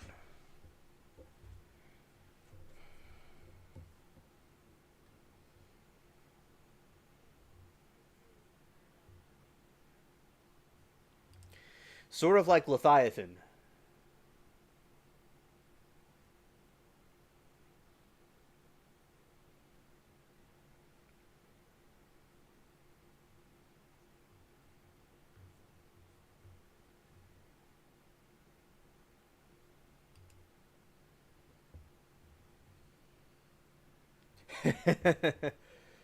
Billy says, I have an aunt that looks pretty much like that. All right. The Loch Ness Monster, effectively, affectionately known as Nessie, is a mythical creature in Scottish folklore that is said to inhabit Loch Ness in the Scottish Highlands.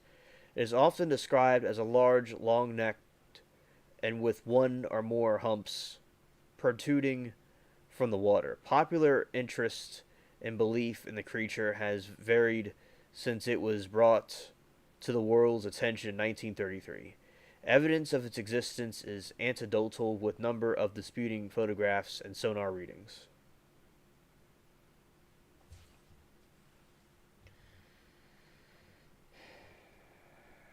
And the origins of the name. In August 1933, the Courier published the accounts of George Spicer's alleged sightings. Public interest skyrocketed, with countless letters being sent and detailing different sightings, describing a monster fish, a sea serpent, or a dragon, with the final name ultimately settling on Loch Ness Monster. Since 1940, the creature has been affectionately called Nessie. In Scottish, it's Nessig.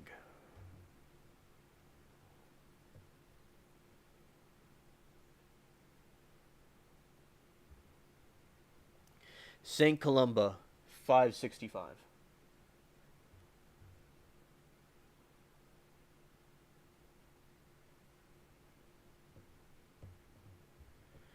The earliest report of a monster in the vicinity of Loch Ness appears in the life of St. Columba of Ad Amnon, written in the 7th century AD. According to Ad Amnon, writing about the century after the events described, Irish monk St. Columba was staying in the land of the Picts with his companions when he entered local residence bearing a man by the river Ness. They explain that the man was swimming in the river when he was attacked by a water beast that mauled him and dragged him underwater despite attempts to rescue him by boat. Yes, Columba.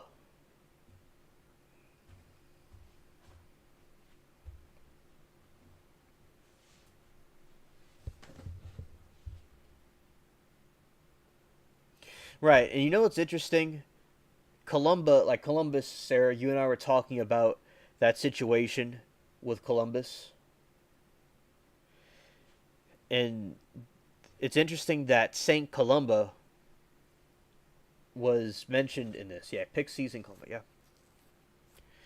Explained the man was swimming in the river when he was attacked by a water beast that mauled him and dragged him underwater despite their attempts to rescue him by boat. Columbus sent a follower, Lugin Mukamin, to swim across the river. The beast approached him.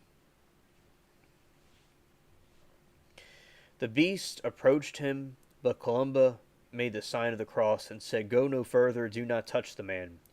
Go back at once." The creature stopped as it had been pulled with ropes and fled. Columba's men and the Picts gave thanks for what they perceived as a miracle. And Sarah, notice this, when, like with aliens, when anytime aliens or something is mentioned, they go and the aliens or the UFO or whatever goes away. And guess what? Nessie left when they prayed. It's like some kind of evil being or something. You know what I mean? They don't like to see those kind of things. Even from the time of King Arthur, they had these kind of creatures over there. Because, as Sarah, Lady of the Lake, Ness, that is one of the lakes that the Lady of the Lake is on.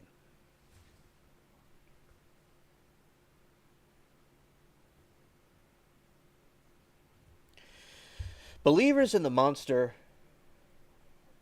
point to this story, set in the River Ness, rather than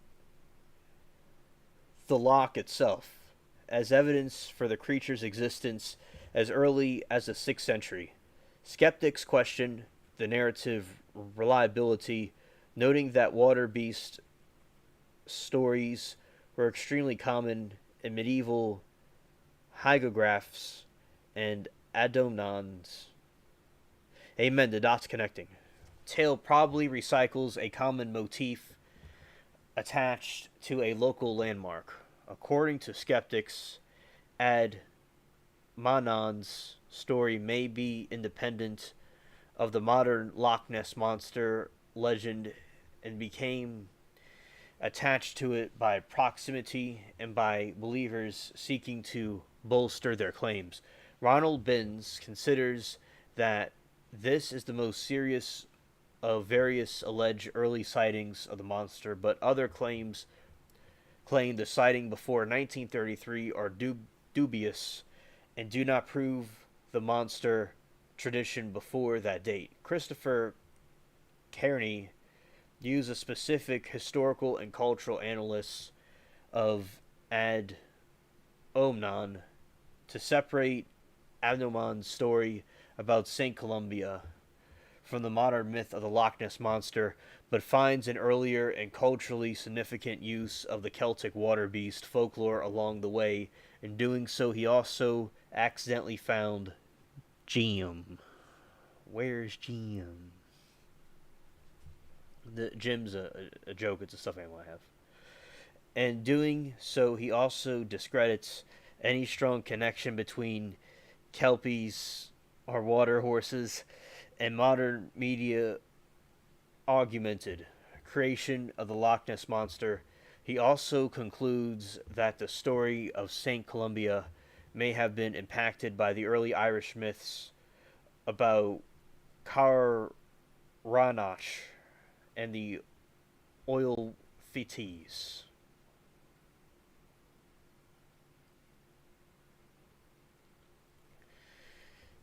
The Oliphates, the Oliphaticist, is a sea serpent dragon like monster in Irish mythology and folklore. Oh, you thought I said Gian? Oh. Oh, Sarah, that's hilarious. Because Jim is known to drink gin. That's what him and the stuffed animal Stinky drink. Scared.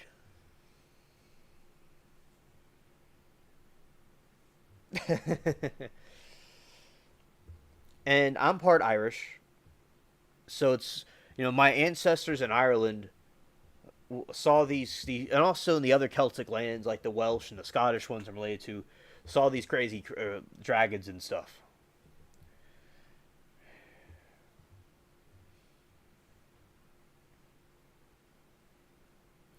Yeah, gin, Billy, and also I think like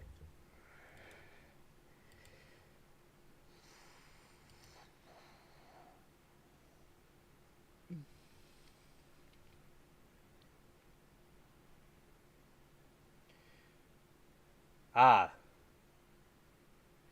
you're talking about the gin, the monsters. Ah, okay. She's thinking about the gin, the genie. I made a little joke out of that, but yeah, she's talking about.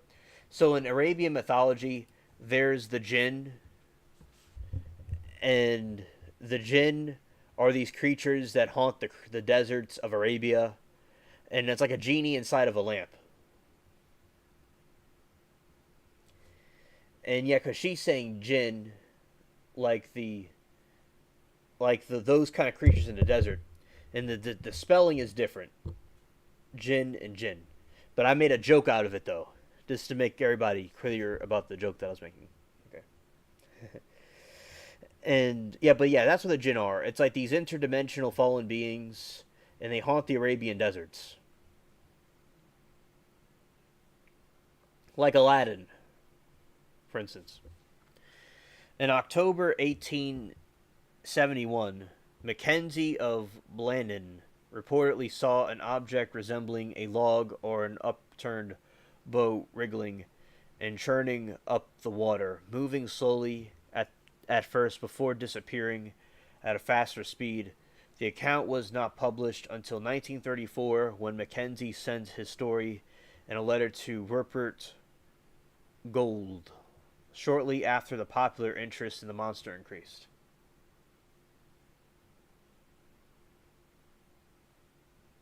That's funny, Billy. Mary Tootle says, Gin, gin, we all float. Here, shout to Pennywise. Yeah, shout to Pennywise. I was sometimes Ellie and I in chat will put out the red balloons in the chat, and I can imagine they could make a movie, another Pennywise movie, and like they're in like a chat room and they see the just a bunch of balloons in the chat, and it means that the clown's there. That'd be a cool thing.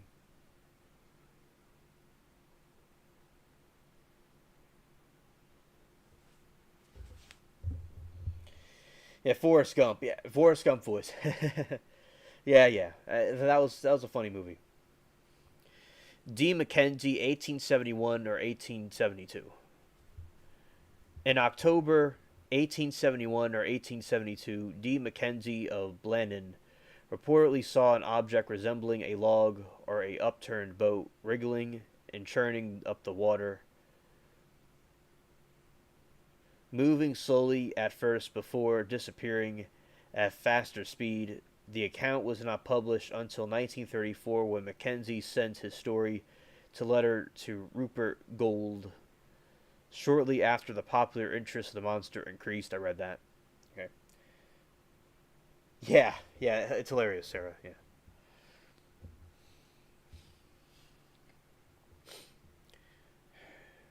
And also, I want to give you all a reminder that I'll be talking about scary stories and like scary topics next month.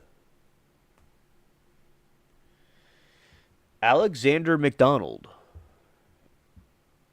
In 1888, Mason Alexander McDonald, notice it's a Mason, of Arbroath, or R, no, Abrishon, sighted a large, stubby-legged animal surfacing from the loch and propelling itself within 50 yards of the shore where McDonald stood.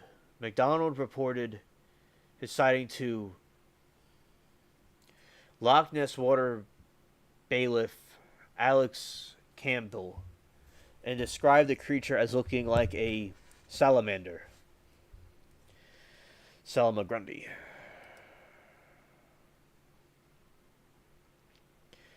And also, as Sarah said before, the salamander has to do with magic, dark magic.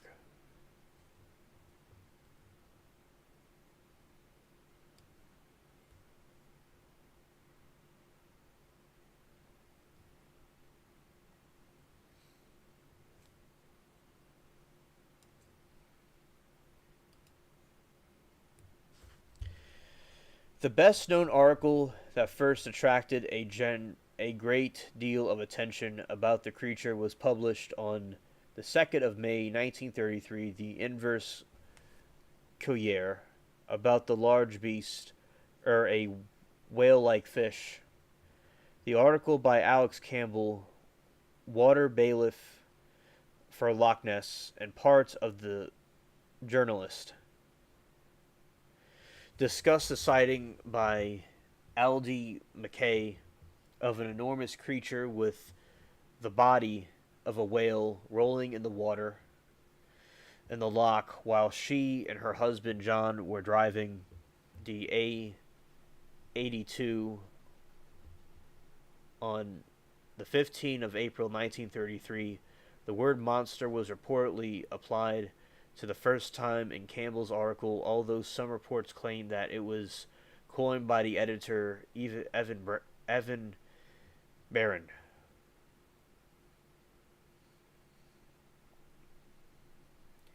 And Sarah said people use the creatures for nefarious means. Exactly, absolutely. And that's what the purpose of it was. And who knows, what's going on now. Because that's, we see a lot of symbolism still today.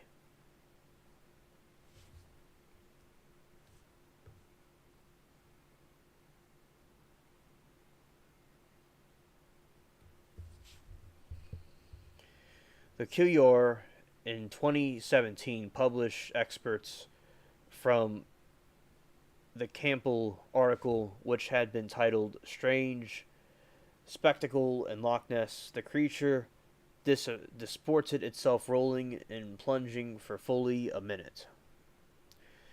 its body resembling that of a whale, and the water cascading and churning like a simmering cauldron.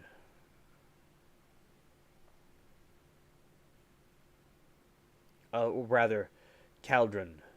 Soon, however, it disappeared in a boiling mass of foam.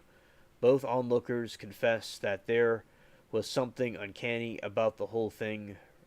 They realized that here was no ordinary denies of the depths because, apart from its enormous size, the beast, in taking the final plunge, sent out waves that were big enough to have been caused by a pausing steamer. According to a 2013 article, McKay said that she had yelled "Stop the Beast" when viewing the spectacle. In the late 1980s, a naturalist interviewed L.D. McKay, and she admitted to knowing that there had been an oral tradition of a beast in the Loch well before their socks got knocked off. I'm just joking. Her claimed sighting. Alex Campbell's 1933 article also stated the Loch Ness has for generations been credited with being the home of a fearsome looking monster, probably a djinn. I made the other part up.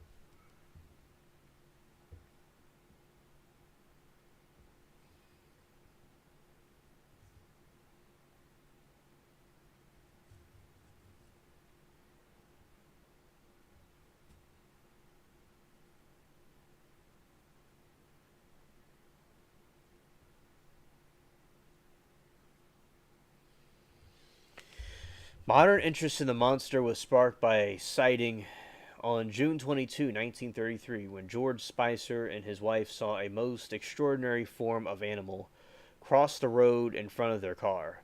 They described the creature as having a large body, about 4 feet 1.2 meters high and 25 feet 1.6 meters long, and a long, wavy, narrow neck, slightly thicker than an elephant's trunk, and as long as 10 to 12 foot width of the road. They saw no limbs. It lurched across the road toward the loch 20 yards away, leaving a trail of broken undergrowth in its wake.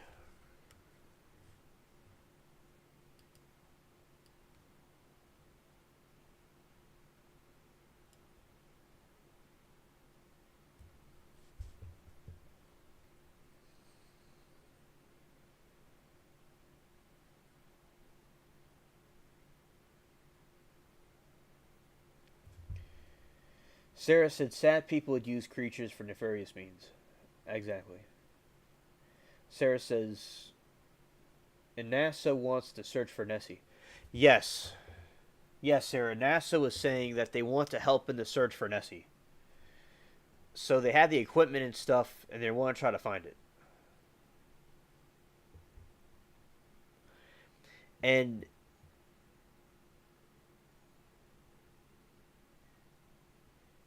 oh yes, Sarah, that has to be really surreal because considering the circumstances that the Loch Ness monster is known to be on land, it goes on land also. And they just saw it crossing the road. Why did the chicken cross the road? How about why did Loch Ness cross the road?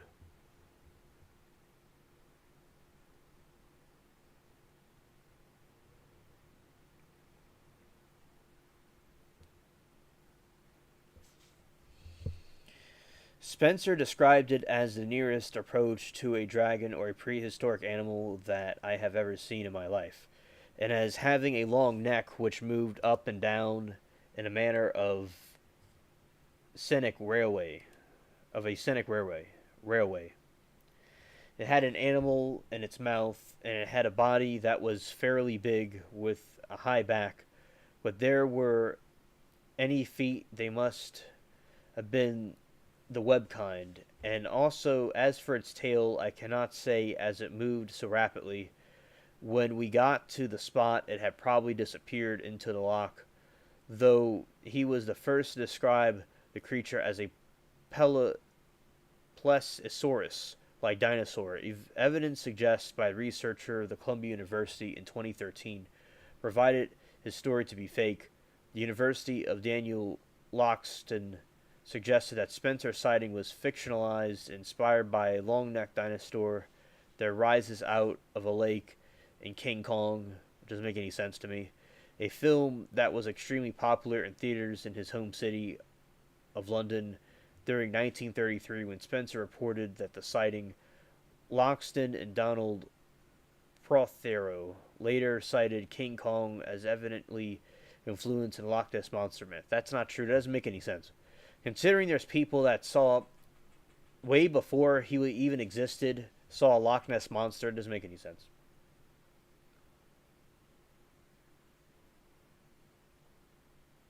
Absolutely, Sarah. Yes. On August 4, 1933, the Courier published a report of Spencer sightings. This sighting triggered a massive amount of public interest and uptick in alleged sightings, leading to the solidification of the actual name Loch Ness Monster.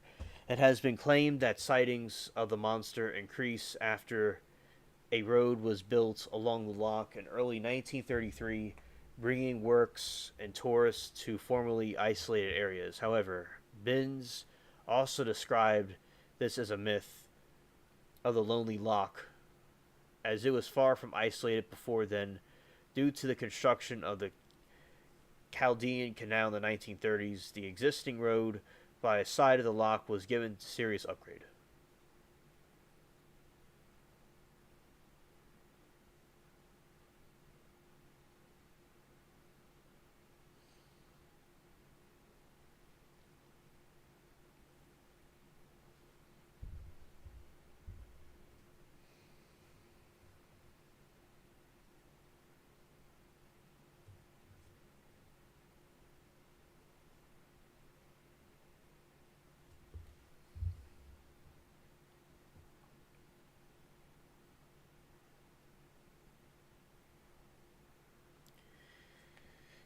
And I think that a lot of these, sightings,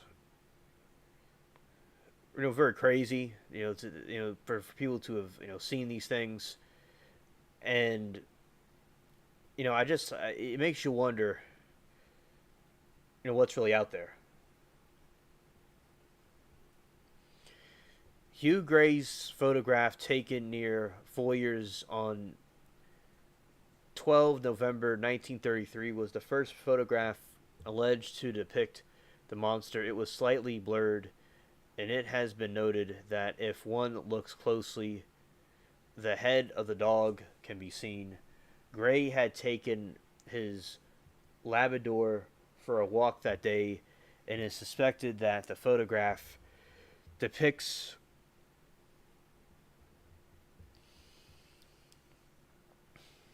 his dog fetching a stick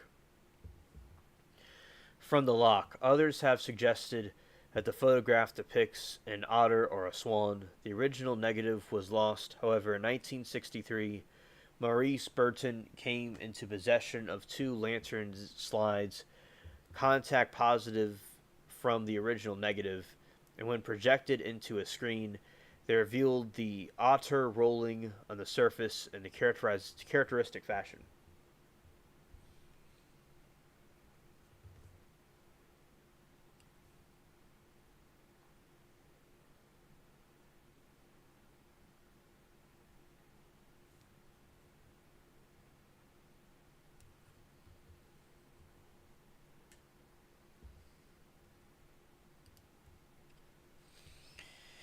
Arthur Grant, 1934. On 5 January 1934, a motorcyclist, Arthur Grant, claimed to have nearly hit the creature while approaching Abrichan, near the northeast end of the loch, about 1 a.m. on a moonlit night. According to Grant, it had a small head attached to the neck. The creature saw him and crossed the road back to the loch.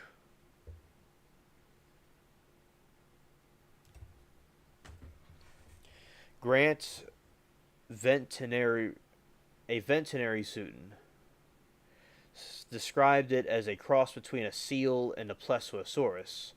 He said he dismounted and followed it to the loch, but only saw ripples. So it seems like these stories, we keep having stories where people see it go to the loch. Grant produced a sketch of the creature that was examined by a zoologist, Maurice Burton, who stated that was consistent with the appearance and behavior of an otter. Regarding to long size of the creature reported by Grant, it has been suggested that it was faulty observation due to poor light conditions. Paleontologist Darren Neisch has suggested that Grant may have seen either an otter or a seal and exaggerated the sight over time.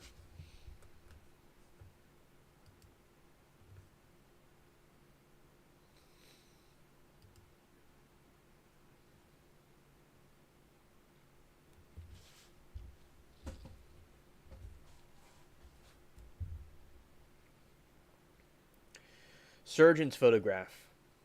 The surgeon's photograph is reportedly the first photo of the creature's head and neck, supposedly taken by Robert Kenneth Wilson, a London gynecologist. It was published in the Daily Mail on 21 April 1934. Wilson's refusal to have his name associated with it led it to being known as the surgeon's photograph. According to Wilson, he was looking at the loch when he said the monster grabbed his camera and snapped 4 photos. Only 2 exposures came out, certainly.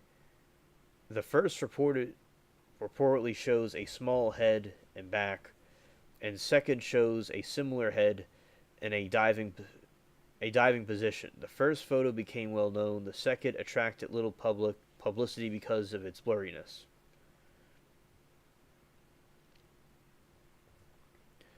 For 60 years, the photo was considered evidence of the monster's existence. Although skeptics dismissed it as driftwood, an elephant, an otter, or a bird, the photo scale was controversial.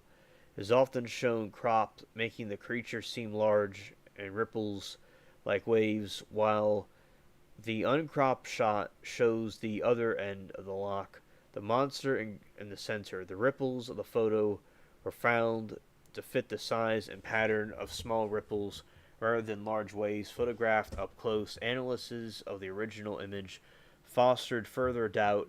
In 1993, the makers of the Discovery Communications documentary Loch Ness discovered and analyzed the uncropped image and found a white object visible in every vision of the photo, implying that it was on the negative. It was believed to be the cause of the ripples as the object was being towed, although the possibility of the blemish on the negative could not be ruled out. And analysts of the full photograph indicate the object was small, about 60 to 90 centimeters, 2 to 3 feet long.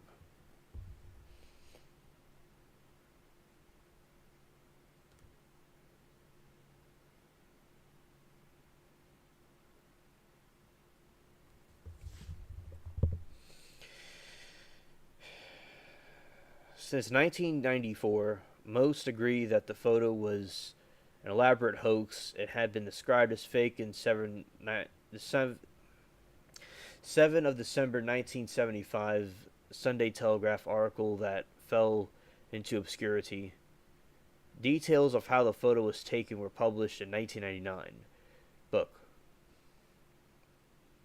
Nessie, the surgeon's photograph, exposed, which contains the facsimile of the 1975 Telegraph article. The creature was reportedly a toy submarine built by Christian Sperling, the son-in-law of Mer Mayduk. Sperling admitted to the photograph was a hoax in 1991. Wethler had been publicly ridiculed by his employer. The Daily Mail, after found out Nessie's footprints turned out to be a hoax to get revenge on the Mail. Wetherill perpetrated this hoax with co-conspirators. The toy submersible was bought from F.W. Wilworth, and his head and neck were made by wood putty. After testing the local pond, the group went to Loch Ness, where Ian Wetherill took photos of the near outside tea house when they heard the water bailiff approaching Duke. Wethler said the model with his foot and is presumably still somewhere in the loch. Chambers gave photographic plates to Wilson, a friend of his who enjoyed a good practical joke. Wilson brought the plates to Ogston's and Inverness chemist, gave them George Morrison for development. He sold the first photo to Daily Mail, who then announced that the monster had been photographed. In my opinion, I think that there can be a lot of hoaxes, but I do believe that it's real. And certainly the picture that was taken, I think, was real too. They may not be referring to the picture that you usually see. They're referring to a picture, but it's unconfirmed about the picture of the Loch Ness Monster, what it was exactly, they're saying now. And also, but I'm sure there's also hoaxes too. But little known is about the second photo. It is often ignored by researchers who believe its quality was too poor and its differences from the first photo too great to warrant analysis.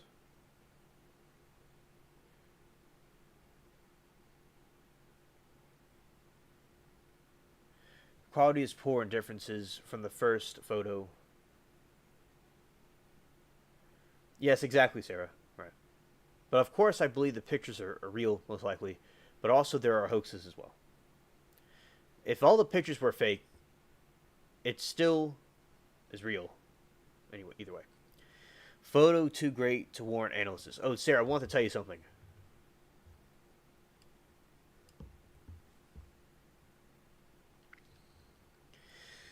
There was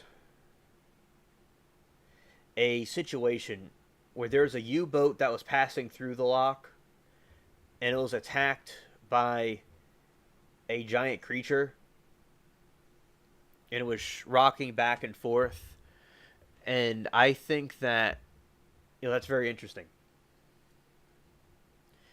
Also, people do hoaxes, but I do think a lot of pictures that they're saying are hoaxes could be real, in my opinion. Some pictures, and also there's so many testimonies about this monster, so many accounts of this thing. I don't think they're all fake. It just, why would I think that it's very real, in my opinion. It's we have to just wait to see if it's ever found.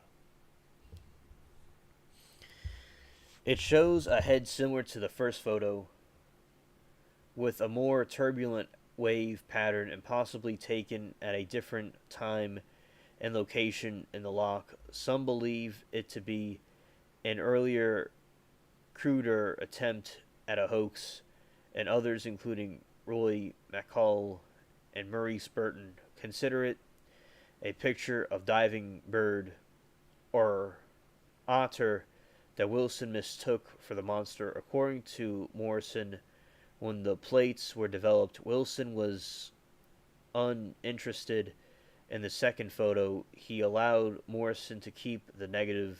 The photo was rediscovered years later. When asked about the second photo by Ness Information Services newsletter, Sperling was vague.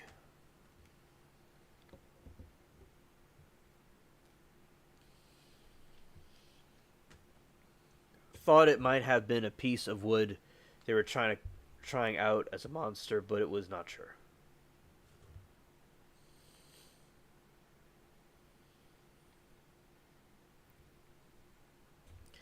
Taylor film on 29 May 1938, South Africa tourist G.E. Taylor filmed something in the Loch for 3 minutes on a 16mm color film. The film was obtained to popular science writer Maurice Burton, who did not show it to other researchers. A single frame was published in his 1961 book, The Elusive Monster. His analysts included it was floating object, not an animal. William Fraser, 1938. On the 15th of August, 1938, William Fraser, chief constable of Inverness-shire, wrote a letter that the monster existed beyond doubt and expressed concern about a hunting party that had arrived with a custom-made harpoon gun. Harpoon! Harpoon! Determined to catch the monster dead or alive, he believed his power to protect the monster from hunters was very doubtful. The letter was released by National Archives of Scotland on 27 April 2010.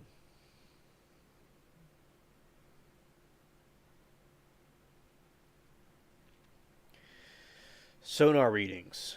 In December 1954, sonar readings were taken by the fishing boat Rival 3.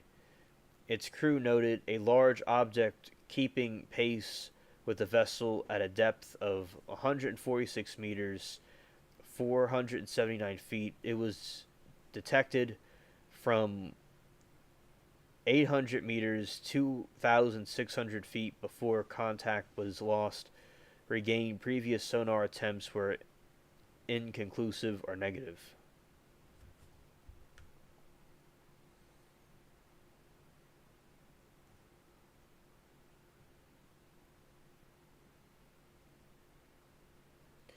Okay, I'll do that right now.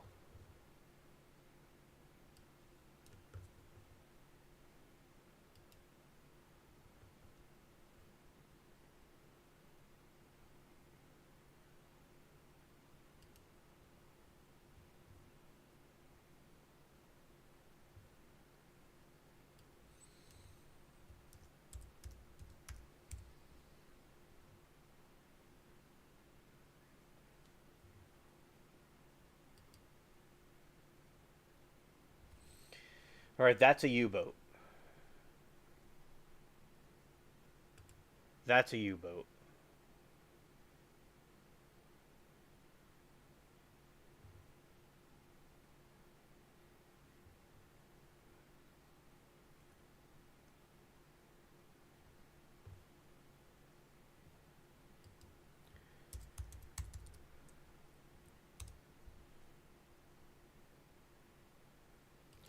This is a German U-boat that sunk in World War II. Wow.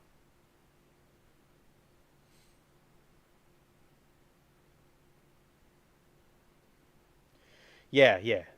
It's all good. Going a little bit of a. All right.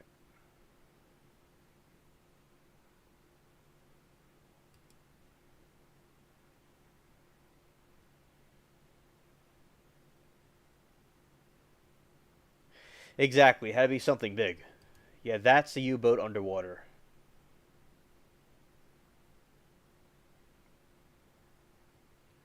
Oh, they're very big.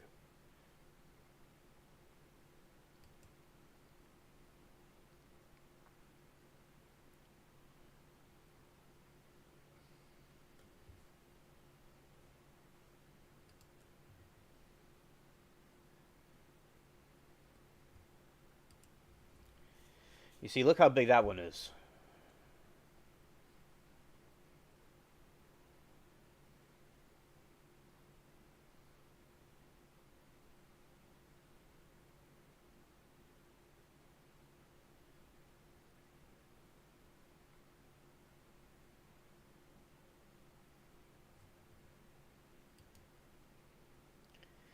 That's an American one.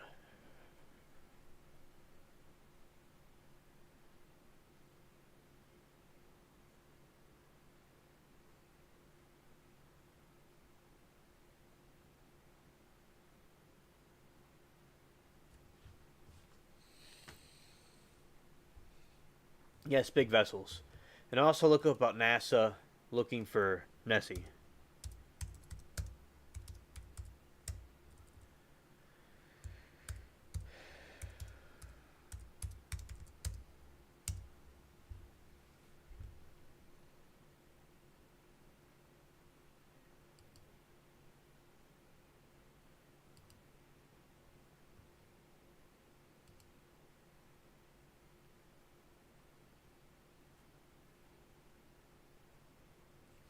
17 hours ago. This is recent. Okay, May 30, 2024. Loch Ness Monster Hunt hots up as NASA urged to join. NASA versus Nessie. We're calling on the pioneers. And this one came out 17 hours ago, right here.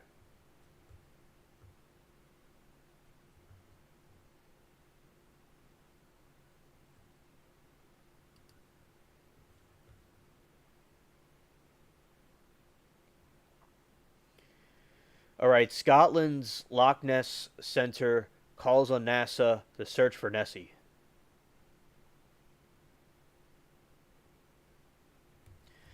The Loch Ness Centre has announced a brand new search for Loch Ness Monster and has called on NASA to lend its expertise. In 2023, the newly revamped research center launched a large scale hunt for Nessie that saw hundreds of in person and virtual volunteers search famous waters for the Loch, following multiple potential sightings and reports of strange noises heard from the depths. It is returning with an even bigger search next month.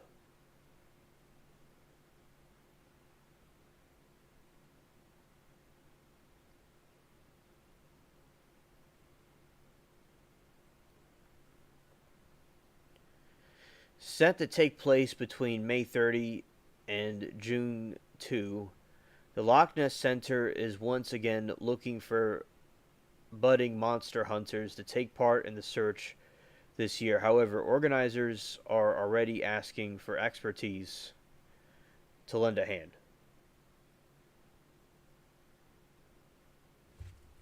Facts, Sarah. Isn't that something? Synchronicity, dots connecting.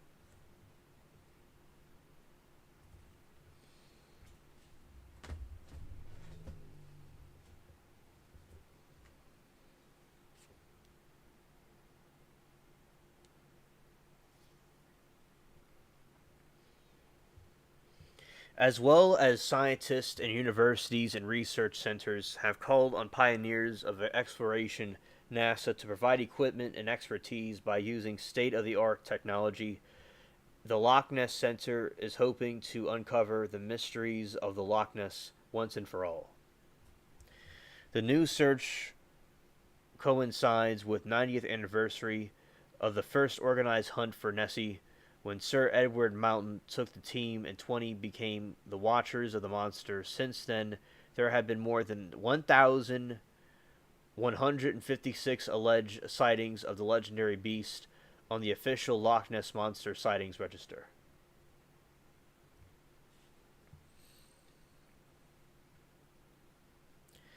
As part of this year's quest, the Loch Ness Center and voluntary research group, the Loch Ness Exploration, are asking volunteers to become modern day watchers of the monster and get involved in a giant surface watch for the Loch.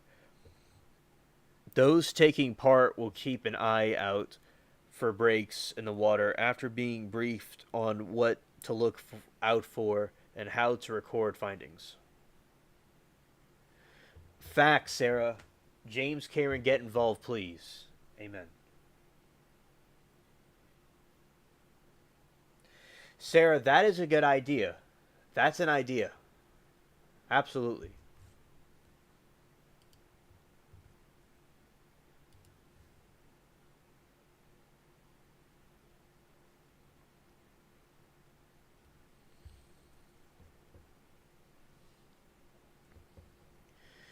Across the 4 days, there will be a number of other activities taking place in action to the search. Among these will be a special screening of new documentary, Loch Ness. They created a monster which explores the monster's hunting frenzy at Loch Ness in 1970s and 80s, followed by a Q&A with director John McClafferty. Claverty. Yes, it is a lot. Other events will include a live debate with Alan McKenna from Loch Ness Exploration, renowned Loch Ness writer Roland Watson, and eyewitness Richard White. The discussion will see the three tell gripping stories, discuss ongoing research, and dissect eyewitness accounts. Meanwhile, for those wanting to get out of the water as part of a huge search, there is also a chance to explore the depths of Loch Ness with Deep Scan Captain Alistair Mathieson, who is a skipper for the Loch Ness Project Monster. Hunters will have the chance to join Mathieson and McKenna for extended excavation that will make use of a 60-foot hydrophone to listen for mysterious sounds echoing from the depths of the loch. General Manager of the Loch Ness Center Paul Nixon commented last year that we capture the world's attention with one of the biggest ever searches for Nessie, with participants joining from America, Canada, France, Italy, and guess what? Japan. And more, with unexpected noises heard along the possible sightings this year. We are determined to find out about the elusive Loch Ness Monster. It's okay, the typos suck. So, Japan's getting involved, Sarah. As well as asking for help of budding monster hunters to keep us on our quest. We are asking for the help of experts. We're excited to make this search the biggest ever as we look for new equipment to help us uncover the Loch's biggest mysteries. Isn't that great, Sarah? They're going to be looking for it with NASA. Wow. Wow.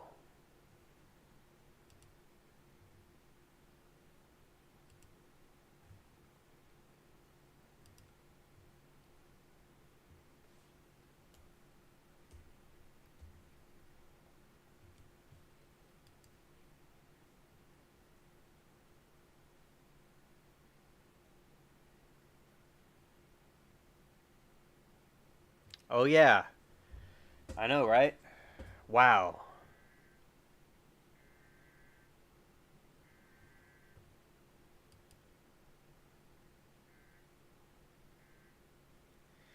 Oh, yeah, absolutely. I love that too. It's very cool what's going on here, and that they're trying to find these these creatures.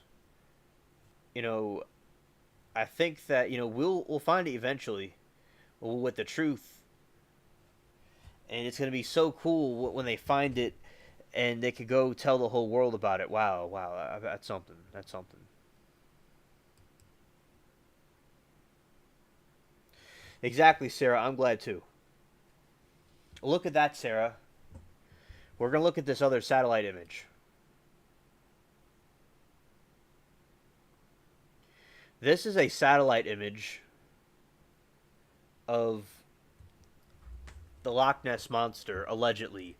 This was a taken from Apple Maps. And yeah, we the crew, facts. And Sarah says, she is looking at it. And yeah, so that's allegedly something that could be a Loch Ness Monster. Wow. A satellite photograph has many people wondering whether the elusive Loch Ness monster might have been photographed from space. The image seems to show a strange, ghostly oval shape with trailing white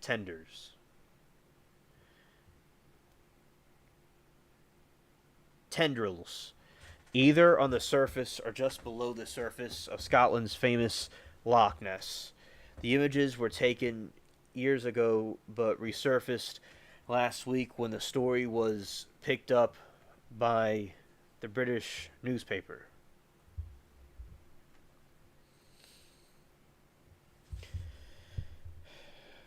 Sarah says, I have to do a Jurassic Park marathon this weekend. Oh, facts, Sarah.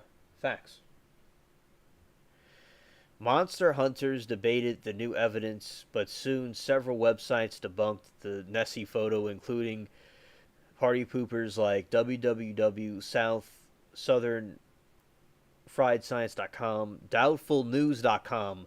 You have something called doubtfulnews.com. You got all these people that are talking shit on the photo, and www.metabunk.org, which offer clear explanations for how the image was created. The conclusion: the image of the Loch Ness monster is simply a boat wake. In fact, distinctive wake patterns exactly match the created by the boats both on Ness and other lakes. The satellite image is not a single image, as many assume, but instead a composite of several different images, each with different contrast. This helped create the illusion of a creature. In my opinion, that looks nothing like a boat.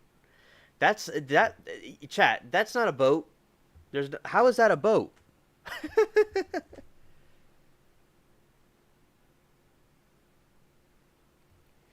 Yes, that certainly be Cameron's new movie. Absolutely. Yeah, party poopers.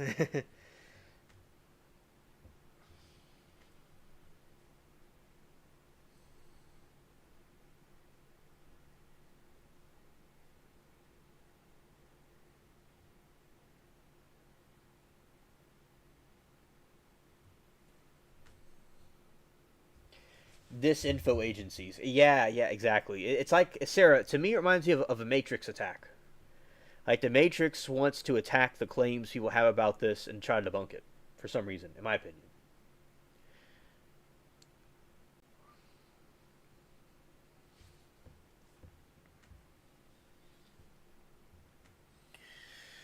Why satellite images mislead, while early proclamations of Nessie have been found by satellite have likely caused some red faces. We shouldn't be too quick to judge those who saw a monster where none existed. The idea that a satellite could capture an image of a giant monster is non far fetched. Many lake monsters and sea serpents are reported to be 50 feet long, 15 meters or long, and surface regularly where they are seen. So they're saying that it is true that satellite images have captured these things. It's like that wasn't a boat, that was a sea monster. If armchair investigators are up to the task, they could monitor monster inhabited lakes such as Scotland's Loch Ness, Canada's Lake Okanagan,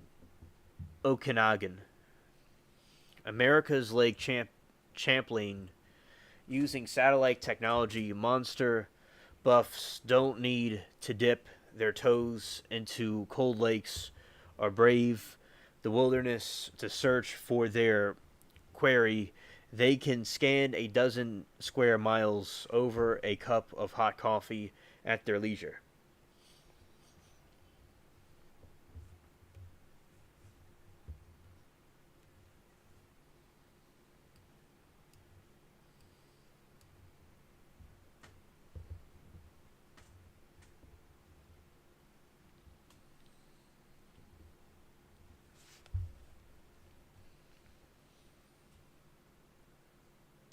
Facts. The Matrix wants control. Yes, the Matrix wants control.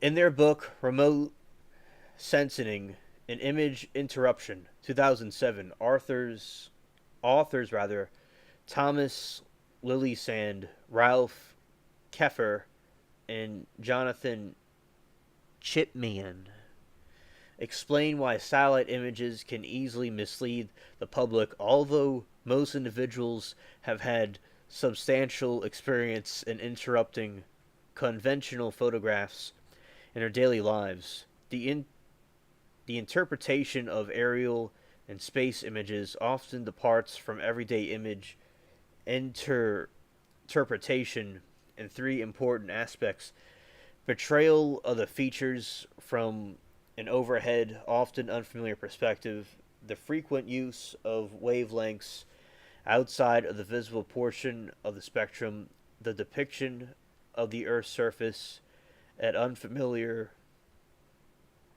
scales and resolutions. Indeed, biologist Andrew David Fowler noted several of these issues in a Southern Fried Science blog about the latest Nessie photo. Satellite images aren't taken in real time. The photographs in question were taken in January 2005. Satellites travel along orbital path, taking pictures that are then stitched together. Oh my goodness, these people are cringe. And stitched photos aren't perfect. Oh my god. For instance, if one picture has a boat that's totally washed out, like almost every boat when photographed from space, another picture is just the blur water, you'll be left with the ghostly blue outline of a boat. Man, these people got really philosophical with this, which is clearly visible in the Nessie picture. Case closed. This is, of course, not the first time that a strange satellite image has caused controversy.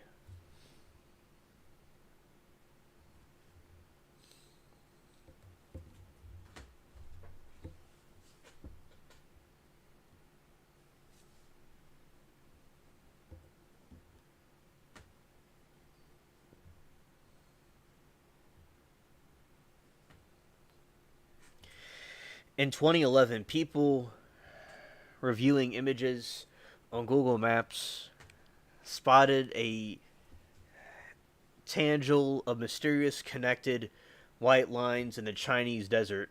The strange images spurred a few or on a furor. Pardon me. That's not what it says, silly goose. Furor, rather. On the web, where amateur sleuths offered learned and not so learned opinions about their function, ranging from UFO landing strips to top secret military bunkers. Now, they're saying the connection in the desert with UFO landing strips to secret military bases. Isn't that something, Sarah? Wow. The lines were eventually identified as a grid used to calibrate Chinese spy satellites. As satellite images become more common, these sorts of mysterious photographs will also likely become more common unless the public becomes more educated about satellite imagery. After all, only photographs that are ambiguous and mysterious enough will come to the public's attention. If a photograph is crystal clear and unambiguous, no one will pay attention to it because its identity is obvious.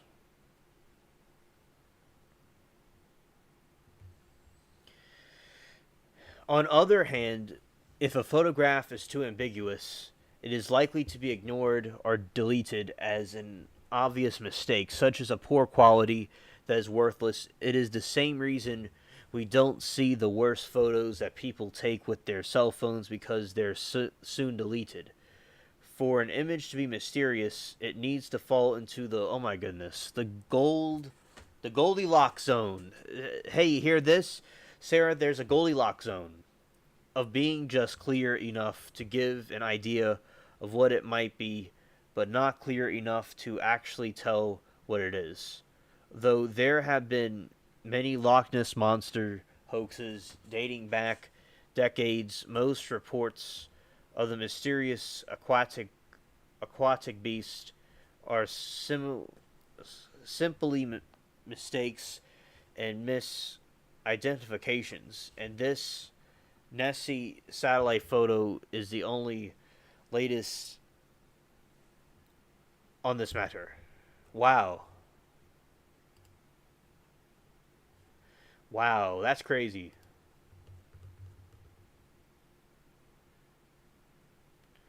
The Goldilocks zone.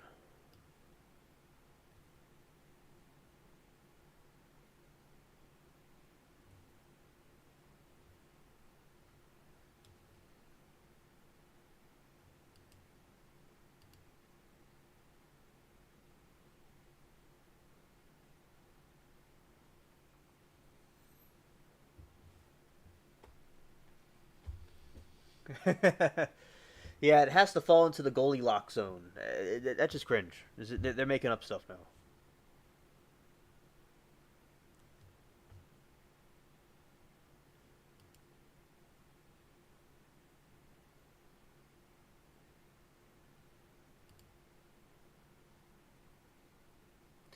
That's a creature. That's not a boat. Where are they smoking?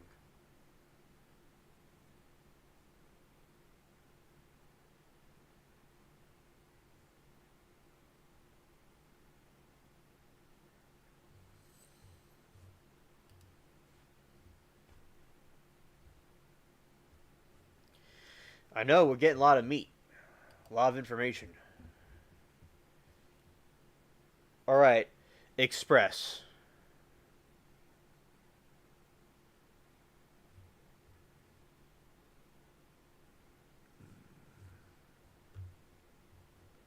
So right here,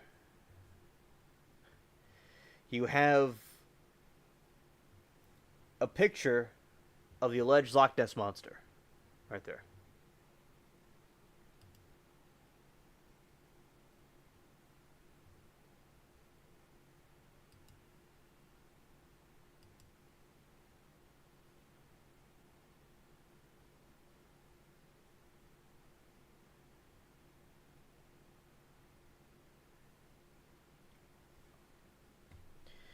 Exactly, that thing was not a boat, right?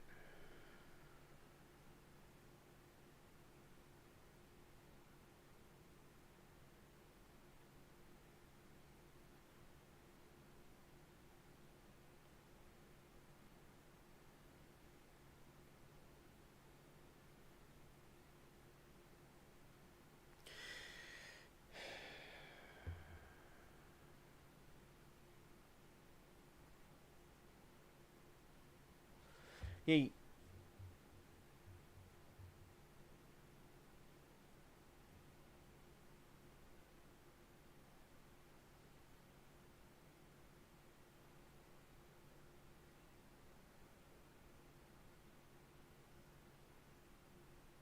All right.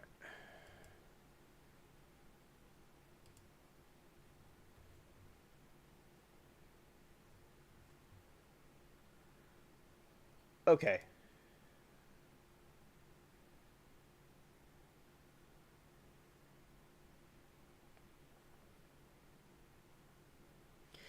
I'll show you a quick clip, Sarah. This is allegedly the. This was taken underwater in the Loch Ness, and it's apparently the a video of it slithering by. All right, here we go. All right, you see that? That's the you see that thing slither by here. Wow, the water is very interesting, and I think this is a very realist. You know, this has to be very real, and I think that the water, nice color. I think that the monster that is the monster in the video. We'll play it again. All right. Look at that big thing slither by. That's crazy. Wow.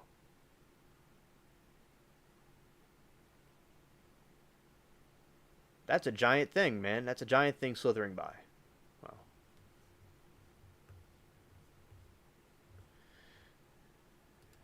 That's something, huh?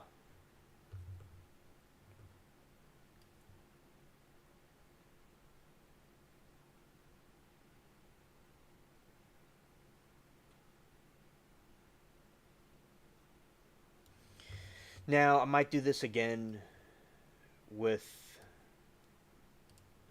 putting it a little bit more this way.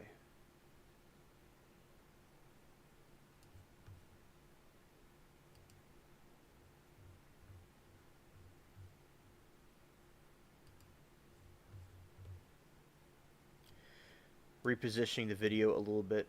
We're going to go here again.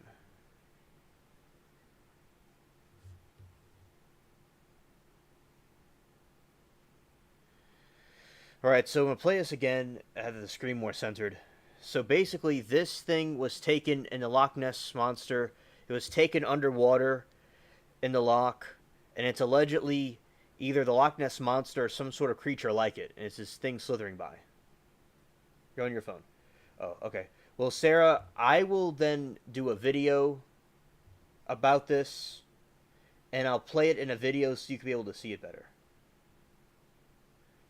Oh, I think it's real too, Sarah.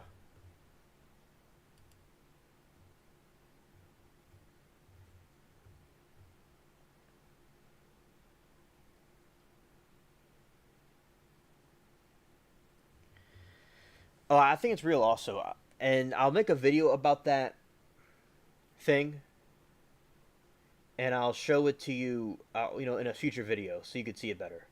It was showing this thing slithering by underwater, and it looks like a big creature. So yeah, it's very cool. Yeah, I certainly think it's down there also.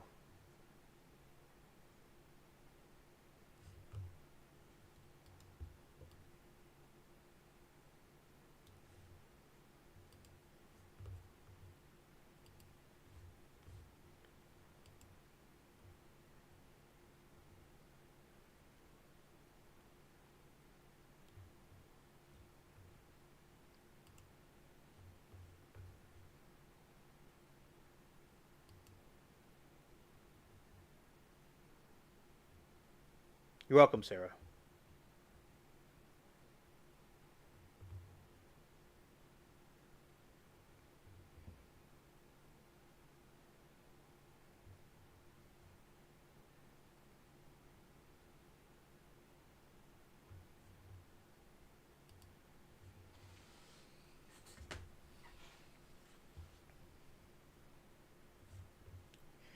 All right. You're welcome.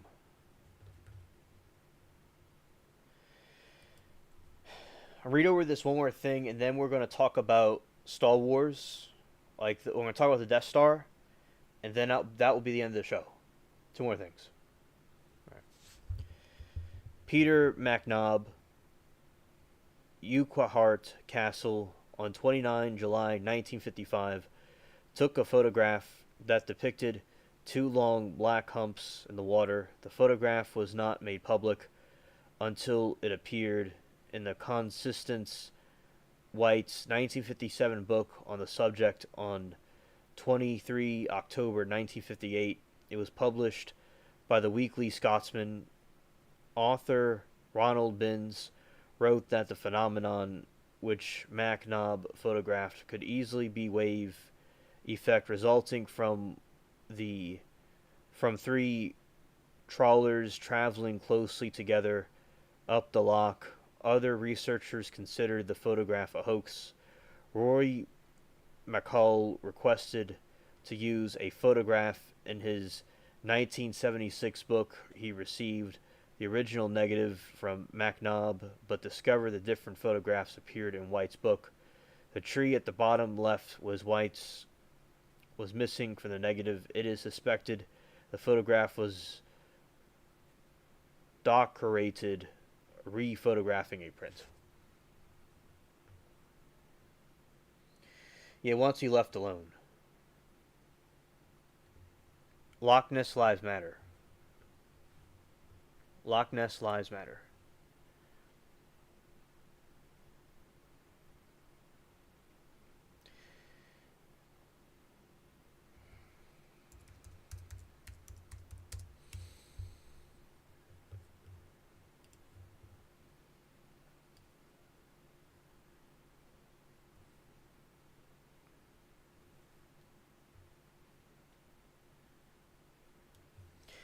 Also, Sarah, I also want to let you know, at some point, I would like to have you call into the show again at some point through the StreamYard at some point in the future. I would like that. It doesn't have to be anytime soon. I just want to throw that out there.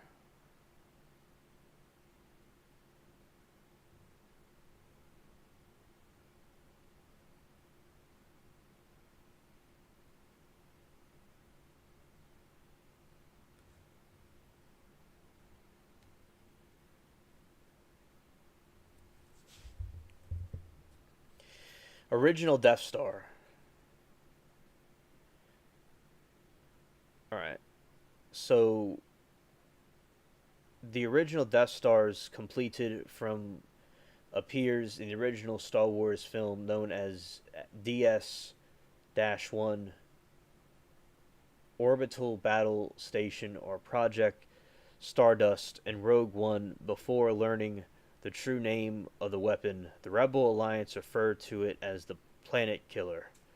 Commanded by Governor Tarkin, it is the Galactic Empire's ultimate weapon, a huge spherical battle station 160 kilometers 99 miles in diameter, capable of destroying a planet with one shot of its super laser. Okay, Sarah, thank you. The film opens with Princess Leia transporting the station's semantics to the Rebel Alliance to aid them destroying the Death Star. To make the Death Star being fully operational, Tarkin orders the Death Star to destroy Leia's home world of Enduranian. No, I said it wrong. Alderaan. An attempt to press her into giving him the location of the secret rebel headquarters. She gives them location of Dan Tony, which houses a now deserted rebel base. But the Tarkin has Alderaan. I said it wrong. Alderaan destroyed away as demonstrated by the Empire's resolve. Later, Luke Skywalker, Han Solo, Chewbacca, Obi-Wan Kenobi, C-3PO, and R2-D2, who were intended to arrive in Alderaan on board the Millennium Falcon,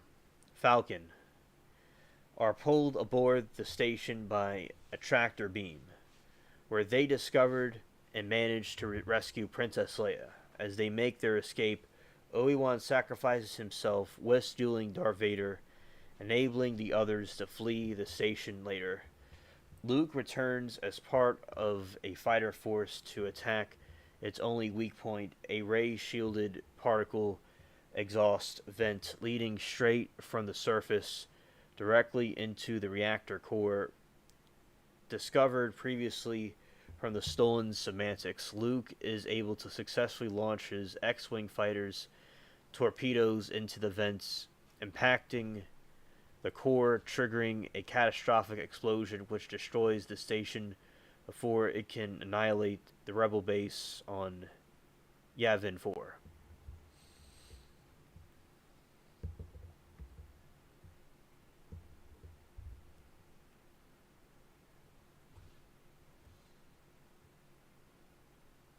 Alderaan.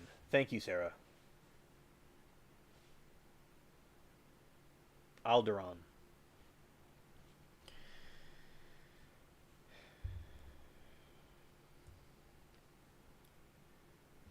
The Death Star's semantics are visible in the scenes on Geonosis in Star Wars Episode 2 Attack of the Clones.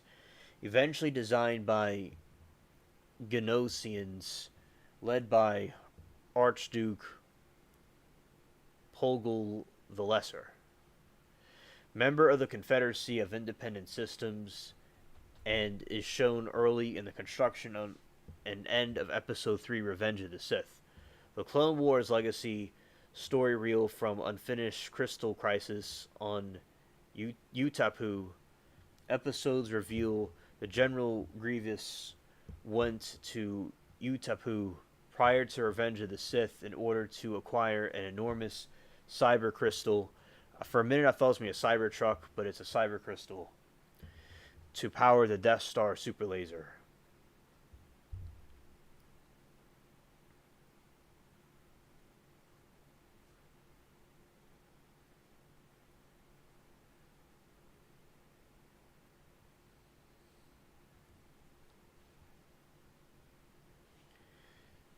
You love the original. I like the originals also, and in my opinion, I think the prequels were done well, and I think it was good to tie in what happened in the beginning part, and it ties into the parts from the earlier movies, in my opinion. And but also the old one, the originals were very good too. As depicted in Rogue One and Catalyst, a Rogue One novel, the Death Star was worked on by a team of scientists sequestered on the rain-swept world of Edu, overseen by Orison Krennic, the director of advanced weapons research from the Imperial military under Krennic's supervision. The project was beset by constant delays, and he forcibly recruited weapons designer Galen Erso, the father of Giant Erso, to complete the design. The Death Star scientists sought to fuse the cyber crystal shards into larger structures and used those crystals to attempt to amplify energy into stable beam powerful enough to destroy the entire planet. In the Disney Plus series,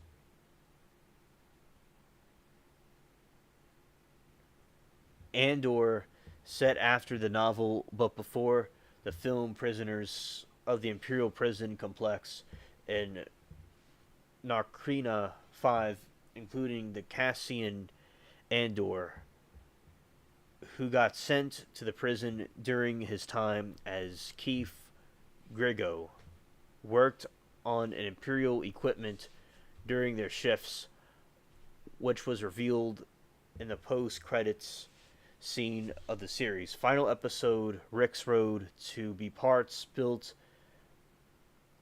for the super laser.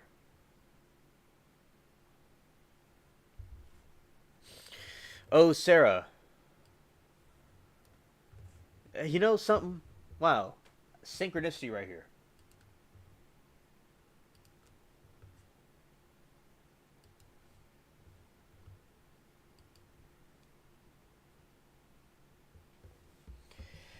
You know, Sarah, I remember back when I was a kid, I watched the Clone Wars, the animation series, the anime series. And I watched it on Friday night at my grandma's house upstairs after playing with my friend next door. And I would eat fish like for the time of Lent. And I always ate fish and macaroni.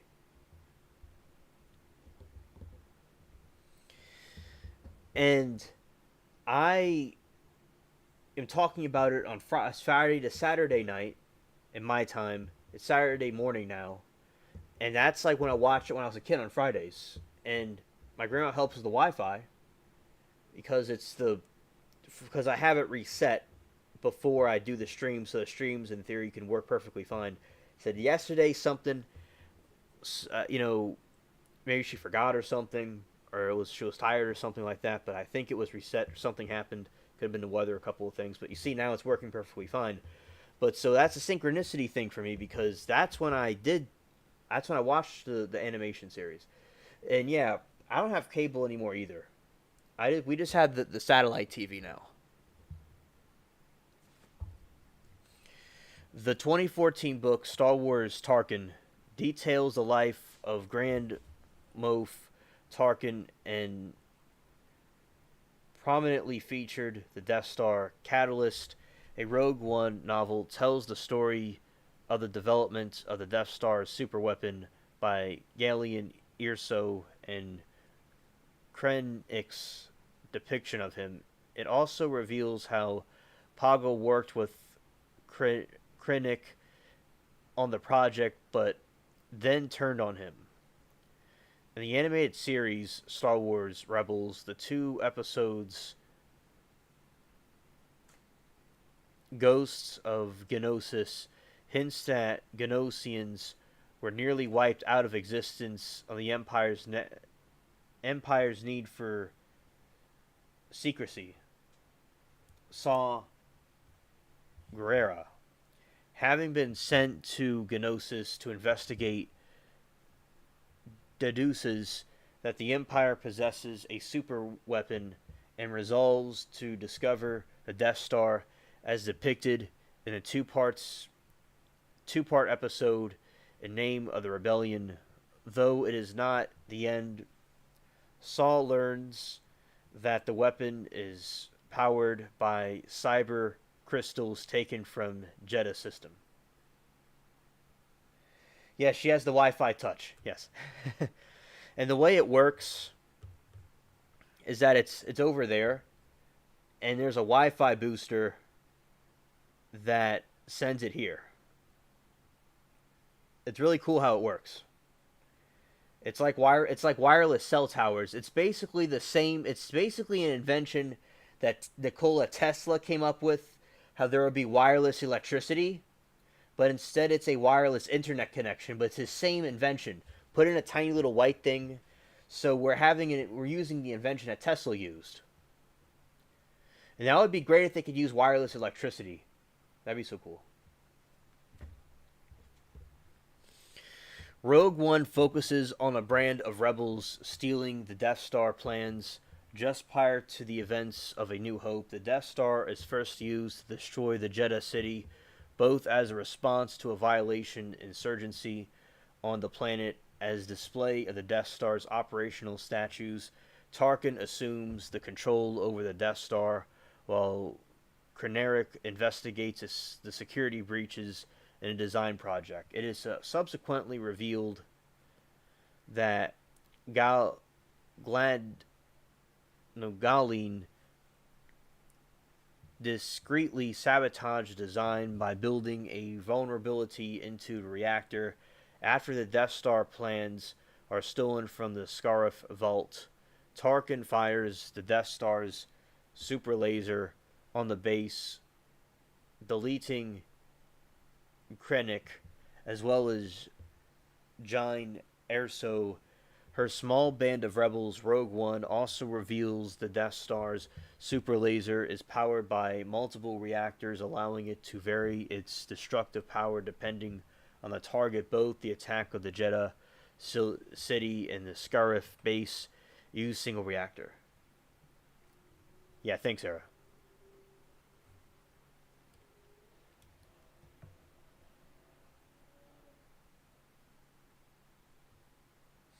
Also, it's cool how the family's been living here since the 50s.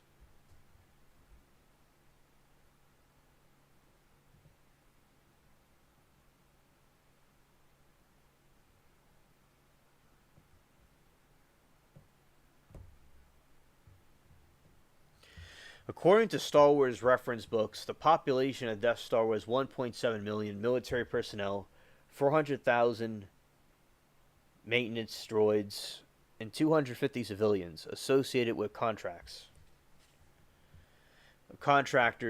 and catering staff. The Death Star was defeated by thousands of was defended by thousands of trobolosers, ion cannons, and laser cannons, plus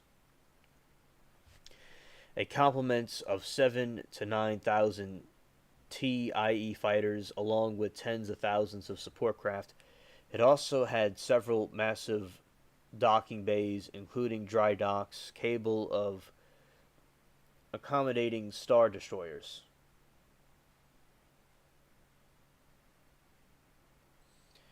A hologram of the original Death Star is briefly visible in a scene at the Resistance base in The Force Awakens, and used as means of comparison with one form of the First Order's own superweapon. Starkiller Base.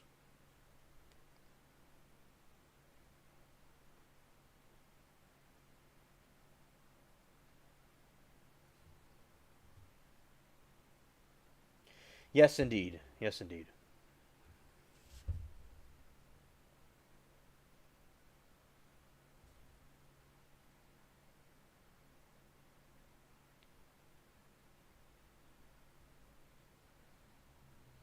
Sarah says Tesla and his life. That is a subject to discuss. Absolutely, we could discuss that. Absolutely.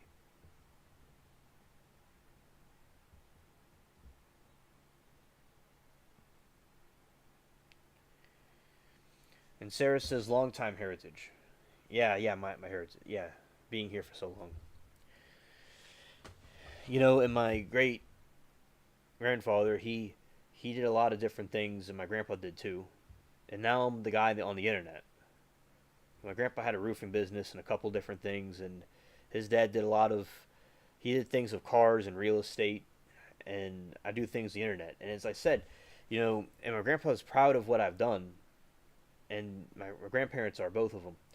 And the expansion that I've done, so I've seen the whole world pretty much through this internet, and talking to you all the way from Japan.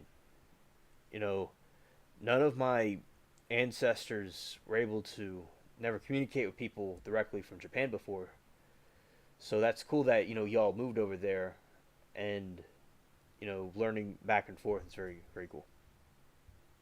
And also the other places, like one night, Rulia and I did a stream with the phone. I did it on the phone, and we were looking for the shooting stars, and all the way in Utah. That it's really cool. That's something that none of my ancestors were able to do something like that before. It's really fascinating. And the guy that lived in this house, he couldn't do that either. So shout out to technology. There may be dark things about technology, but man, there's some great things about it though. It really did some good also.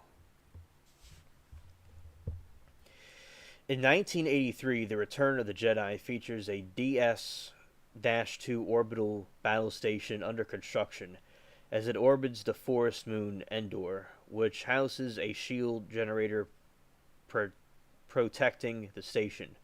The second Death Star is subsequently more advanced and more powerful than its predecessor, and critical weakness found in the first Death Star has been removed.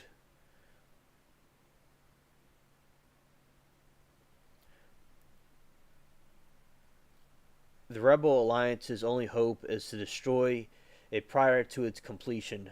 Darth Sidious and Darth Vader send the rebels the false information that the station's weapons stems are not yet complete in order to lure the Alliance fleet into a trap, resulting in the decisive Battle of Endor. In fact, the station's super laser is fully operational and it begins firing on destroying the rebel capital ships during the battle. Oh yeah, you missed that.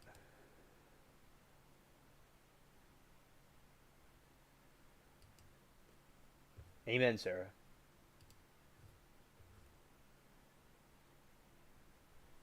Well, I'm glad that you support me. I really appreciate you very much.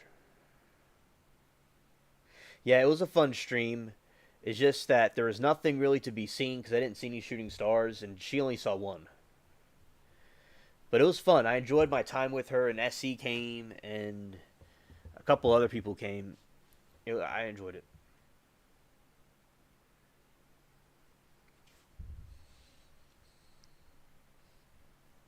A ground assault team led by Han Solo, with the help of the Endor native Ewoks, successfully manages to disable the shield generator, allowing Rebel pilots Wedge Antilles and Lando Carlson to fly into the station, using Han's Millennium Falcon.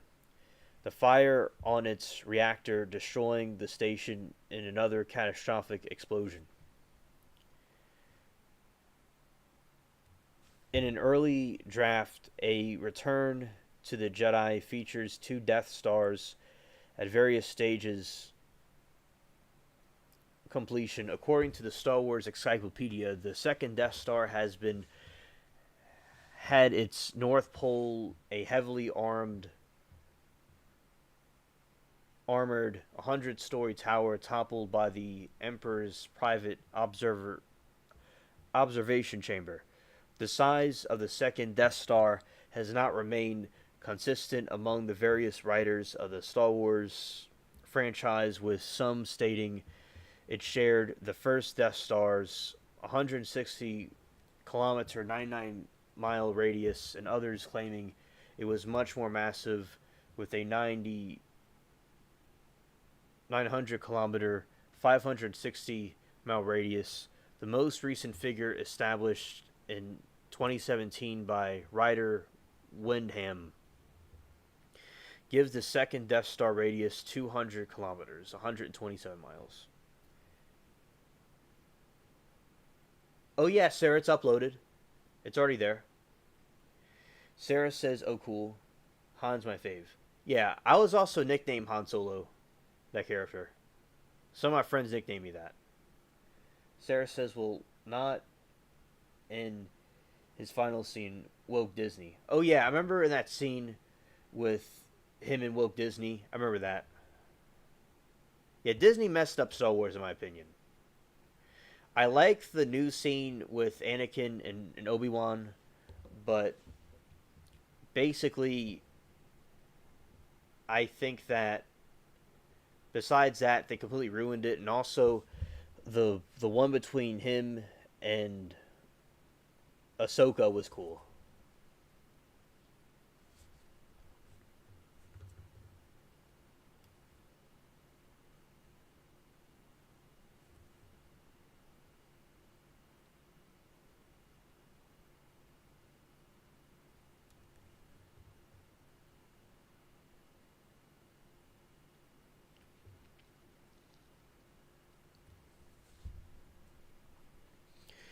The second Death Star is featured on the cover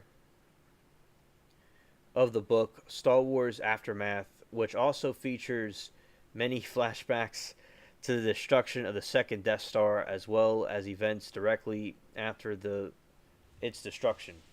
One of the main characters in the story personally escaped the explosion of the Death Star. The destruction of the second Death Star was also shown in holograms in the book. The 2015 comic book Star Wars Shattered Empire also explores the days following the destruction of the second Death Star from the perspective of Poe Dameron's parents, who were pilots during the event. The video game Star Wars Uprising also takes place during the aftermath of the second Death Star destruction, features a hologram of its description on multiple occasions and out of cutscenes.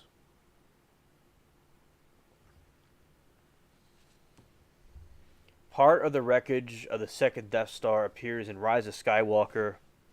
On the ocean moon Kefber, Rey visits the wreckage to obtain the Emperor's Wayfinder, a device that points way to his hidden lair on Exgol.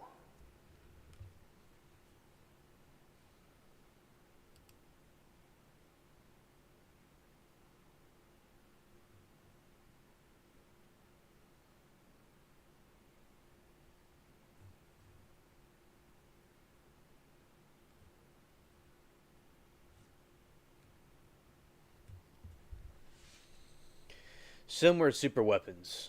The 2019 comic Star Wars reveals the Rebels considered creating their own version of a Death Star by luring Star Destroyers to a technologically unstable planet and setting it off with a portion of detonators.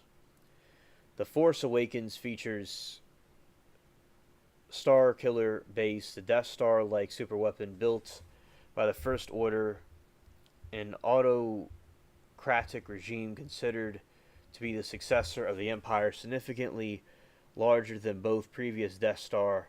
The superweapon was constructed out of the existing planet called Lulum. Instead of being assembled in the deep space, the base draws its raw firepower by harnessing energy directly from a nearby star. Unlike its predecessors, Starkiller Base is capable of firing on and destroying multiple planets at once from extreme range. In the film, the First Order obliterates the 5 planets in the host's Indian Prime system. At the time, the capital of the New Republic, Starkiller Base is protected by the defense shield that blocks all objects traveling at slower than light speed. Han Solo, Chewbacca, and Finn Base is protected by a defense shield that blocks all objects traveling at a slower than light speeds. Han Solo, Chewbacca, and Finn exploit vulnerability by bypassing the shield as faster than light speeds, successfully infiltrating the base of sabotaging the shields. Subsequently, an X-Wing assault led by Poe Dameron and Neon Noob described superweapon by damaging the base's thermal Oser fuel cells, resulting in the catastrophic release of energy from the planet's core. Resistance force flee to the planet implodes from and forms a star. The name Starkiller Base pays homage to early drafts of the original Star Wars film, referring to Luke Skywalker's original surname. Coincidentally, Starkiller Alice, given to Glavin Marek by Darth Vader in 2008 game. Star Wars The Force Unleashed. During early concept of the developments, artist Doug Chiang envisioned the superweapons gun as set inside the volcano, which X-Wing would have to enter in a maneuver similar to the trench run on the Death Star in the original film.